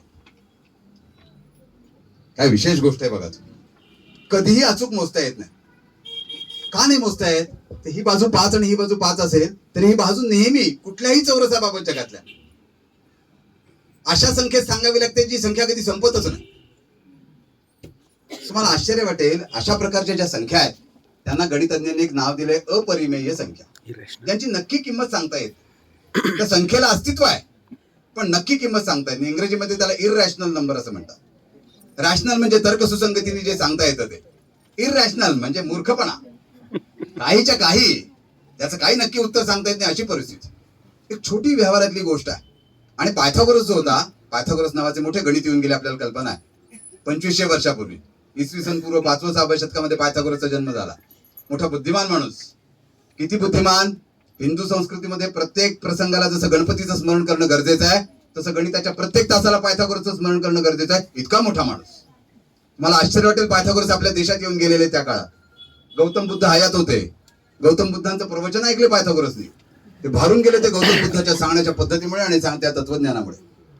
पायथागोरसनी त्यांच्या देशामध्ये जो क्लब स्थापन केला होता पायथागोरियन क्लब त्याच्या अनेक लोकांना सदस्य केलं होतं. तिथे शपथ घ्यायला लागायची की इथं होणारी गोष्ट आम्ही बाहेर फोडणार नाही म्हणून आणि फोडली तर शिक्षा होईल ती आम्ही सोसू म्हणून. पायथागोरस भारतात आले. पायथागोरसचे वडील अतिशय हुशार होते. त्यांना हे कळलं होतं की मुलगा हुशार आहे. त्या काळात 2500 वर्षापूर्वी ते भारतात येऊन गेले. कल्पना करा कसा आला असेल मुलगा आणि कसा शिकला असेल. पायथागोरसच्या नावाचं जे प्रमेय सांगितलं जातं काटकोन त्रिकोणाचं हे भारतीय लोकांना माहिती होतं. भारतात त्रिकोणमिती नावाचा विषय अतिशय प्रगत लवकर झाला. भारतीय लोकांना संख्या ज्ञान अत्यंत विशेष होतं. हे जे 0 1 2 3 4 5 6 7 8 9 आहेत ना हे भारतीय लोकांनी जगाला दिलेली देणगी आहे. आणि आपला त्या कालखंडामध्ये अरब लोकांशी व्यापाराचा इराण इराकशी मोठा व्यवसाय चालायचा. आजही मोठ्या प्रमाणावर चालतो. मसाल्याच्या पदार्थांबद्दल आपल्याला कल्पना आहे. त्यामुळे आपलं गणित अरब लोकांनी उचललं. एरवी ते रोमन गणित वापरत होते त्यामुळे त्यांची प्रगती होत नव्हती. हिशोब अवघड होत होते. रोमन पद्धतीने हिशोब पटपट करता येत नाही. त्यांनी शिकलं की अरे भारतीय लोक जरा जलद गतीने आकडेमोड करतायत हिशोब ठेवतायत. टिकून पण ठेवायला सोपं जाते लक्षात ठेवायला सोपं जाते काय भानगड आहे. त्यांनी ती शिकली आणि सगळ्या जगभर पसरवली. म्हणून त्याला हिंदू अरेबिक पद्धत असंच म्हणतात. आईन्स्टाईननी म्हणले या हिंदू लोकांनी जगावर अपरिमित उपकार करून ठेवले 0 ते 9 अंक आणि संख्या लेखनाची अद्भुत पद्धत. एकक दशक शतक हजार आणि सगळ्या अंकांना डाव्या बाजूने गती दिलेली आहे. वामतो गती ही डाव्या बाजूने गती दिलेली आहे. असं भारतीय लोकांचं वैशिष्ट्य आहे. विषय निघाला म्हणून तुम्हाला सांगतो 0 ते 9 पर्यंतचे जे अंक आहेत आपण यांना इंग्रजी म्हणतो हे पण भारतीय आहेत बरं का. हे पण भारतीय आहेत. 0 शिकवत नाही शाळेत अगोदर. आधी 1 2 3 4 9 शिकवतात मग 0 शिकवतात. कारण 0 समजत नाही. कारण माणसाच्या मेंदूला मर्यादा आहे. काय मर्यादा आहे. मेंदू फक्त आहे तीच गोष्ट स्वीकारतो नाही ती गोष्ट स्वीकारत नाही. मेंदूला नाही समजत नाही. मेंदूला आहे असं समजतं. माझ्या खिशामध्ये पैसे नाहीत हे मेंदूला समजत नाही. माझ्या खिशात पैसे आहेत हे मात्र मेंदूला समजतं. ज्या क्षणाला सगळे पैसे कमी होतात त्या क्षणाला मेंदूच्या लक्षात येतं की माझ्या खिशात पैसे नावाची गोष्ट राहिलेली नाही. त्यामुळे 0 नावाचं चिन्ह नंतर लक्षात आलं माणसाच्या अगोदर नाही आलेलं. 0 आहे म्हणायचं का तर आहे समजतं मेंदूला नाही समजत नाही. 1 2 3 4 9 पर्यंतच आहे समजतं 0 समजत नाही. म्हणजे सांगायचं काही नाही ही गोष्ट मेंदूला समजत नसल्यामुळे मग सांगायचं 0 आहे. 0 म्हणजे काही नाही. माणसाला 11 कसे सुचले असतील तुम्ही विचार करा. हे झालं 1 अंकांबद्दल 11 कसे सुचले माणसाला. मोठा विषय आहे हा. साधा विषय नाही हा. याच्यावर लोकांनी पीएचडी मिळवलेला आहे. काय झालंय तुम्हाला आश्चर्य वाटेल. साधारणपणे 20 ते 25 हजार वर्षांपूर्वी लक्षात आलं माणसाच्या हे अशी पद्धत दिसते. अशा जुन्या गोष्टी सापडल्या आहेत. का तर माणसाला 2 गोष्टी आवडतात. नंबर 1 क्रीडा आवडते माणसाला. या संपूर्ण विश्वात क्रीडा चालली असं देखील एक तत्वज्ञान आहे मोठं. माणसाला क्रीडा आवडते खेळ आवडतो. नैसर्गिक उर्मी आहे माणसाची खेळण्याची. लहान मुलं तर कुठल्याही गोष्टीबद्दल खेळत बसतात. कुठल्याही शाळेत तुम्ही जा मुलं इकडे तिकडे पळत असतात. विचारा त्यांना का पळतोस मजा वाटते. मोठी माणसं पळायला लागली आपण म्हणायला लागलो का पळताय इस्पितळात दाखल करण्याची वेळ आहे. लहान मुलांमध्ये नैसर्गिक प्रवृत्ती आहे. आणि गणितात दुसरी प्रवृत्ती आहे ती म्हणजे पॅटर्न शोधून काढायचा. एक आकृतीबंध शोधून काढायचा. आपण पण असेच आकृतीबंध व्यवहारात शोधून काढतो की हा माणूस तापट आहे, हा मुलगा जरा बडबड्या दिसतोय. कशावर ना 10 मिनिटं झाली मी बोलते त्याच्याशी तरी त्याचं लक्ष नाही, तो आपापसात बोलत बसलाय, हा बडबड्या आहे, असा एक पॅटर्न माणसाच्या मनात येतो. तेव्हा हा जो पॅटर्न आणि क्रीडा असे दोन्ही विषय माणसाने एकत्र केले आणि गणिताची प्रगती झालेली आहे. हे फार मेंदूच्या पातळीवर महत्वाचं काम झालेलं आहे, काही शंका नाही आहे. खूप लोकांनी खूप पद्धतीने गणिताचा विकास विचार केलेला आहे आणि प्रचंड प्रमाणामध्ये साहित्याची निर्मिती झालेली आहे. आपण आपल्या मुलांना त्याची गोडी लावण्याचा विषय, बाकी काही नाहीये. गोडी लावायची म्हणजे सक्ती नाही करायची. मी एकदा एका शाळेत गेलो होतो आणि आपल्या केशव कुमारांची म्हणजे प्रल्हाद केशव अत्रेंची कविता, ते गाणं, ही आवडते मज मनापासून ही शाळा, लाविते लळा जशी माऊली बाळा, असं मुलांना म्हणायला सांगण्यात आलं होतं. आणि क्रीडा विषयाचे शिक्षक हातात काठी घेऊन पोरांच्या मागे मारत होते, म्हणकी लवकर म्हणकी लवकर. पोरग पण म्हणत होता आवडते मज आवडते मज. भारी चाललं होतं ते सगळं, मजाच होती सगळी ती. बरं सर प्रेमाने करत होते, सर काय राग नव्हता त्यांच्या मनात. आता पाहुणा समोर उभा आहे, मोने मास्तर उभा आहे, हेड मास्तर आहे, त्याला म्हटलं पाहिजे की पोराने, म्हणून ते सोबत होते त्याला. आता शाळा आवडायला पाहिजे तर पोरांना मारून कसं आवडेल? नाही तसं काय नाही, म्हणजे मारून पण आवडेल, हरकत नाही, मारा पोरांना, असू द्या. हे शोधलंय माणसाने, फार विलक्षण पद्धतीने शोधलंय. माणसाची जी तर्कबुद्धी आहे ती फार विलक्षण आहे. माणूस तर्क करतो. म्हणजे उदाहरणार्थ समजा इथे एखादी गोष्ट फुगीर झाली, आपण म्हणतो काहीतरी वस्तू असली पाहिजे, तर्क करतो माणूस. एक नैसर्गिक गोष्ट आहे माणसामध्ये दिलेली, परमेश्वराने दिलेली आहे, भाषा आणि तर्कबुद्धी, अंदाज बांधण्याची क्षमता. गणितज्ञांनी इतके अंदाज बांधलेले आहेत की ज्याचं नाव ते. काही अंदाज खोटे ठरले, काही खरे ठरले, त्यांचं प्रमेयामध्ये रूपांतर झालं. एक मोठी मोठी कहाणीच आहे ही सगळी. एक एक विषय म्हणजे कहाणीचा विषय, काही शंका नाही. 2च मुद्दे सांगतो आणि आपली रजा घेतो. 1 ते 0 पर्यंतचे अंक लिहिलेत. 11 कसे सुचले माणसाला? तर माणसाने विचार असा केला की हा जो अंक आहे, हा 1, हा त्यांनी लिहिला, असा लिहिला, 1 लिहिला. हा अंक वापरायचा परत आपल्याला. मग त्याच्या पुढे पुन्हा 1 लिहिला, 2 लिहिले, 3 लिहिले, 4 लिहिले, 5 लिहिले, 6 लिहिले, 7 लिहिले, 8 लिहिले, 9 लिहिले. लक्षात आलं का तुमच्या? बघा असं झालं ते. आता 20 कसे सुचले? 1 किती वेळा वापरले ते? 1 2 3 4 5 6 7 8 9. आता 2 वापरले पाहिजेत. आता 9 नंतर 0 वापरलं पाहिजे, झाले 20. मग आता 2 लिहा, 2 2 2 2 2 2 असं लिहा. 21 22 23 24 25 26 27 28 29. आता 2 वापरून झाले 9 वेळेला. 3 लिहा, 9 वापरून झाले, 0 लिहा, 3. असं करत करत माणसाने 99 पर्यंत गेला. येते का लक्षात? हा, आता 99 नंतर 9 नंतर 0, 9 नंतर 0. आता पुन्हा 1 वापरावा लागणार, 1. मग पुन्हा इथं 101 102 103. हा तर्क आहे. कसं सुचलंय माणसाला? सगळी प्रगती त्याच्यावर झाली. आपण गेल्या 400-500 वर्षात इतके प्रगत झालेलो आहोत की याची कल्पना कोणाला येणार? इतके प्रगत झालेलो आहोत. आणि येणाऱ्या 5-25 वर्षात तर आपण इतके प्रगत होणार आहोत की आता आपण त्याचा अंदाज पण बांधू शकणार. इतकी जबरदस्त प्रगती गणित आणि विज्ञानाने करून दाखवलेली आहे. त्यामुळे आपण भाग्यवान आहोत. आजची पिढी पण फार भाग्यवान आहे की ती कम्प्युटर आणि मोबाईलच्या क्षेत्रामध्ये जन्माला आलेली. आपण त्याचा वापर त्यांच्यासाठी जास्तीत जास्त कसा करू शकतो हा मुद्दा जास्तीत जास्त समोर आणायला हवा. तुम्हाला सांगायचं कारण की पायथागोरसच्या असं लक्षात आलं की तो प्रवचन ऐकलेला माणूस, गौतम बुद्धाचं अहिंसेचं तत्वज्ञान, ते ऐकलेला पायथागोरस. आणि ते जेव्हा परदेशला परत गेले तेव्हा त्यांच्या क्लब मधल्या एका हिप्पॅपस नावाच्या गणितज्ञांनी असं सांगितलं की एक अपरिमेय संख्या आहे, त्याची नक्की किंमत सांगता येत नाही अशी मला सापडलेली आहे. कुजबूज चालू झाली आपापसात. असं कसं शक्य आहे? कारण पायथागोरसचं म्हणणं होतं सगळं जग पूर्णांकात सांगता येतं. आणि हा माणूस असं कसं काय सांगतो की अशी संख्या आहे जिला अस्तित्व आहे पण जिची नक्की किंमत सांगताय. मग त्यांनी बोलून घेतलं हिप्पॅपसला. हिप्पॅपस म्हणला मला सापडली अशी संख्या. ते म्हणले सांग. मग त्यांनी सांगितली की अशी वर्गमुळात 2 नावाची संख्या माझ्या लक्षात आली आहे की ज्याचं अस्तित्व आहे पण ज्याची नक्की किंमत सांगता येत नाही अशी ही संख्या आहे. हे चिन्ह नव्हतं त्या कालखंडात. हे अलीकडच्या काळात वर्गमुळात 2चं चिन्ह म्हणजे वर्गमुळाचं जे चिन्ह ते अलीकडच्या काळातलं आहे. तेव्हा 2चं वर्गमूळ काढावं लागतं असं त्याच्या लक्षात आलं हिप्पॅपसच्या. पायथागोरसने त्याला सूचना दिली की हे बघ बोलू नकोस, माझं असं तत्वज्ञान आहे की सगळं जग पूर्णांकात सांगता येतं. आणि त्याला छेद देणारं तत्वज्ञान तू आता सांगायला लागला हे नाही मान्य होणार. म्हटलं तुमच्या मान्यतेचा काय विषय? ही गोष्ट मी गणिताने सिद्ध करून दाखवतो. पण नाही पटलं ते. माणूस तो माणूसच शेवट. आपल्याला माहिती आहे कोपर्निकसचा सूर्यकेंद्री सिद्धांत आपल्याला सगळ्यांना माहिती आहे. गॅलिलिओला पण माहिती होता. गॅलिलिओने तेच सांगितलं की अरे सूर्य आहे आणि पृथ्वी फिरते. पण नाही, त्यावेळच्या चर्चनी सांगितलं तू खोटं बोलतोयस, असं कसं चालेल? पृथ्वी फिरते, सूर्य नाही. सूर्य फिरतो, पृथ्वी एका जागी आहे. सूर्य पूर्वेला उगवतो, पश्चिमेला मावळताना दिसतं. तुझं काहीतरी चुकीचं आहे. गॅलिलिओ म्हणला नाही तसं नाहीये, सूर्य एका जागी आणि पृथ्वी फिरते. शेवट त्याला शिक्षा झाली. त्या पोपच्या समोर त्याला थांबावं लागलं. त्याला शिक्षा झाली, त्याला मारून टाकण्याचाच विषय होता. पण गॅलिलिओचं नाव आणि गॅलिलिओचं वय पाहता पोपनी ठरवलं त्याला माफी मागतोय तर सोडून देऊया. म्हणून गॅलिलिओला सांगितलं गुडघे टेक माझ्या समोर. गॅलिलिओने काय असहाय्य होता, अगतिक होता, गुडघे टेकले. पण टेकले आणि गुडघे उचलता उचलता म्हणाला नाही नाही नाही नाही नाही, पृथ्वीच फिरते सूर्याभोवती. पण त्यांनी गुडघे टेकलेले बघून पोपच्या राजा राजवाड्याच्या आसपास असणाऱ्या सगळ्या लोकांनी टाळ्यांचा हे केला, आवाज केला. सगळ्यांनी जोरात टाळ्या वाजवल्या.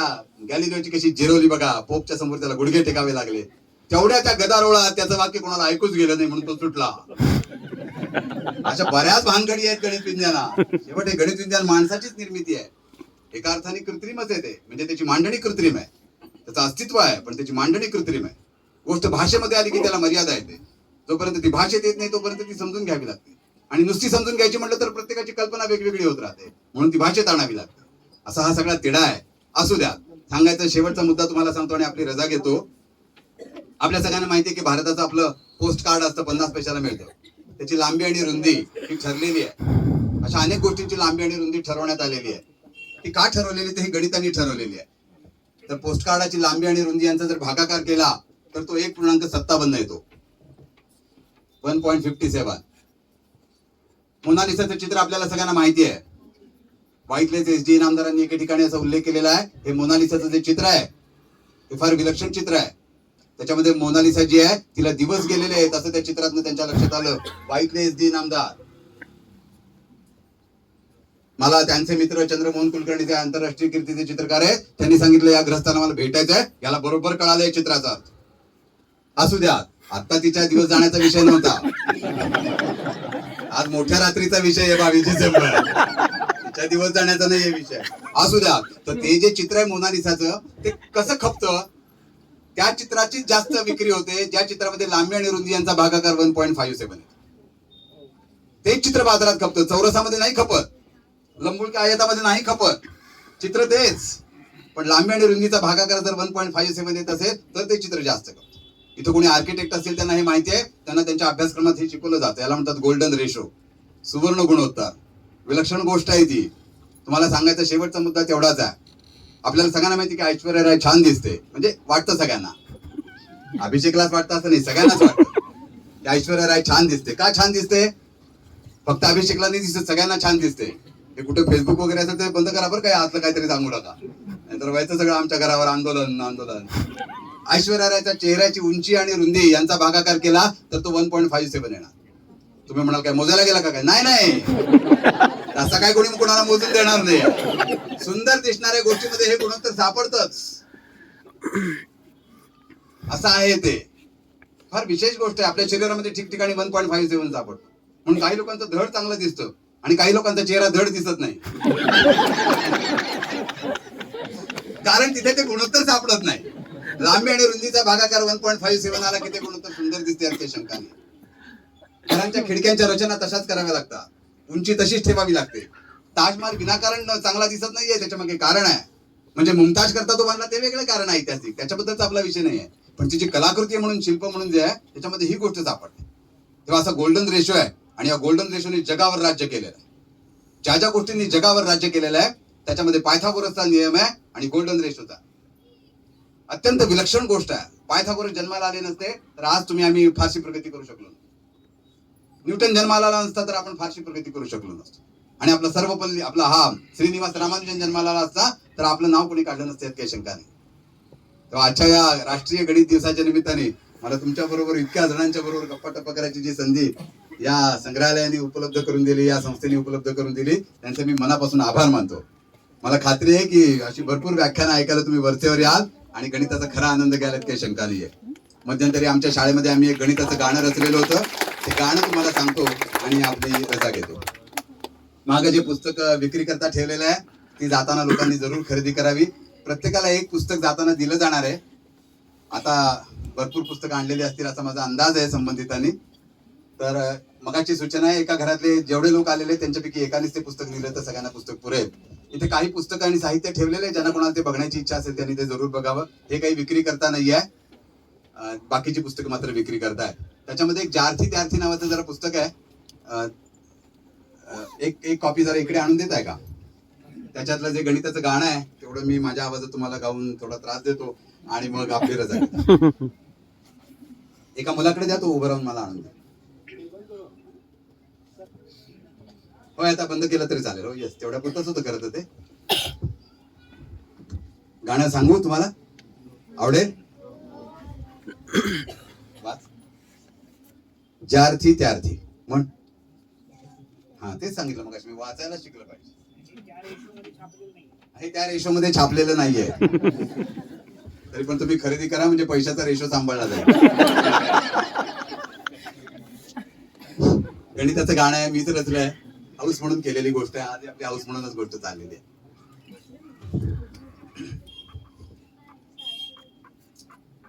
गणिताचा अभ्यास करा हो मजा घेत घेत, विकास होईल साऱ्यांचा हो अखंड दिनरात.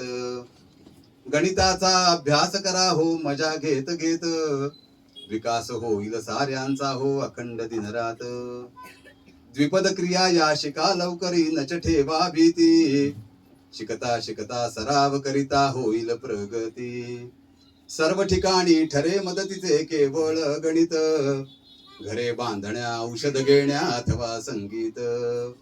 गणिताचा अभ्यास करा हो मजा घेत घेत, विकास होईल साऱ्यांचा हो अखंड दिनरात. तर्क सुसंगत विचार करण्या गणिताची साथ, काळ काम वेगाची गणिते गुण हातो हात. गणिताशी हो जोडा नाते साऱ्या साऱ्यांनी, सत्याच्याही जवळी जाते आनंद हिमनी. गणिताचा अभ्यास करा हो मजा घेत घेत, विकास होईल साऱ्यांचा हो अखंड दिनरात. विश्व पसारा समजून घेण्या जवळी करा याला, अणुभेदाचे रहस्य कळण्या टाळू नका याला. म्हणजे एकाच वेळेला इतकं व्यापक आणि एकाच वेळेला इतक्या सूक्ष्म गोष्टीचा विचार करायचा असेल तर गणित लाग. विश्व पसारा समजून घेण्या जवळी करा याला, अणुभेदाचे रहस्य कळण्या टाळू नका याला. टक्केवारी समानतेचे चित्रांचे गणित भूमिती, टक्केवारी समानतेचे चित्रांचे गणित. ज्ञानप्रभा मग पसरे पसरे गणिताची ज्योत. गणिताचा अभ्यास करा हो मजा घेत घेत, विकास होईल साऱ्यांचा हो अखंड दिनरात. अनेक प्रश्न नव्या पद्धती अनेक हो रीती, समजून घेऊन पळवून टाकू गणिताची भीती. आर्यभट्ट अन भास्कर माधव थोर थोर गणिती, आर्यभट्ट अन भास्कर माधव थोर थोर गणिती. डंका पिटला या देशाचा, डंका पिटला या देशाचा, श्रीनिवासाची ख्याती. गणिताचा अभ्यास करा हो मजा घेत घेत, विकास होईल साऱ्यांचा हो अखंड दिनरात. विकास होईल साऱ्यांचा हो, विकास होईल साऱ्यांचा हो, विकास होईल साऱ्यांचा हो अखंड दिनरात. अनेक प्रश्न नव्या पद्धती अनेक हो रीती, समजून घेऊन पळवून टाकू गणिताची भीती. अनेक प्रश्न नव्या पद्धती अनेक हो रीती, समजून घेऊन पळवून टाकू गणिताची भीती. अनेक पद्धती वापरल्या जातात एकच प्रश्न सोडवायला गणितात. तुम्हाला आश्चर्य वाटेल पुढचं ऐकल्यावर. पायथागोरसचं प्रमेय सिद्ध करणाऱ्या 400 निरनिराळ्या पद्धती आहेत. त्याचं पुस्तक प्रकाशित झाले 400 प्रूफ्स ऑफ पायथागोरस थिअरम. एक गुणधर्म 400 वेगवेगळ्या प्रकारे. जागतिक कीर्तीचे मायकल आतिया नावाचे गणिती म्हणतात, हे अनेक पद्धती वापरायच्या कशा करता एकदा जर सिद्ध झालं तर हे 400 निरनिराळे दृष्टिकोन समाजाच्या समोर जातात. काय बरोबर म्हणते माणूस. मोठा माणूस आहे आतिया. तुम्ही जर टाकलं गुगलला मायकेल आतिया, तुम्ही म्हणाल काय भारी माणूस आहे. सगळीच माणसं अशी भारी विलक्षण आहेत, काही शंका नाही. अनेक प्रश्न नव्या पद्धती अनेक हो रीती, समजून घेऊन पळवून टाकू गणिताची भीती. आर्यभट्ट हे जर झाले नसते तर घोटाळा झाला असता. 5व्या शतकातला माणूस आहे. भास्कर माधव, भास्कराचार्य 12व्या शतकातले आहेत. पंडित नेहरूंनी म्हणलंय भास्कराचार्यांच्या 12व्या शतकानंतरच्या कामानंतर रामानुजनचं काम 19व्या-20व्या शतकातलं सर्वश्रेष्ठ झालं. मधल्या 700-800 वर्षात अंधार होता आमच्या भारत देशात. नेहरूंचं डिस्कवरी ऑफ इंडियामध्ये वाक्य रामानुजन. मोठी माणसं ते मोठाच विचार करतात, काही शंकाच नाही. आर्यभट्ट अन भास्कर माधव थोर थोर गणिती, डंका पिटला या देशाचा श्रीनिवासाची ख्याती. गणिताचा अभ्यास करा हो मजा घेत घेत, विकास होईल साऱ्यांचा हो अखंड दिनरात. नमस्कार.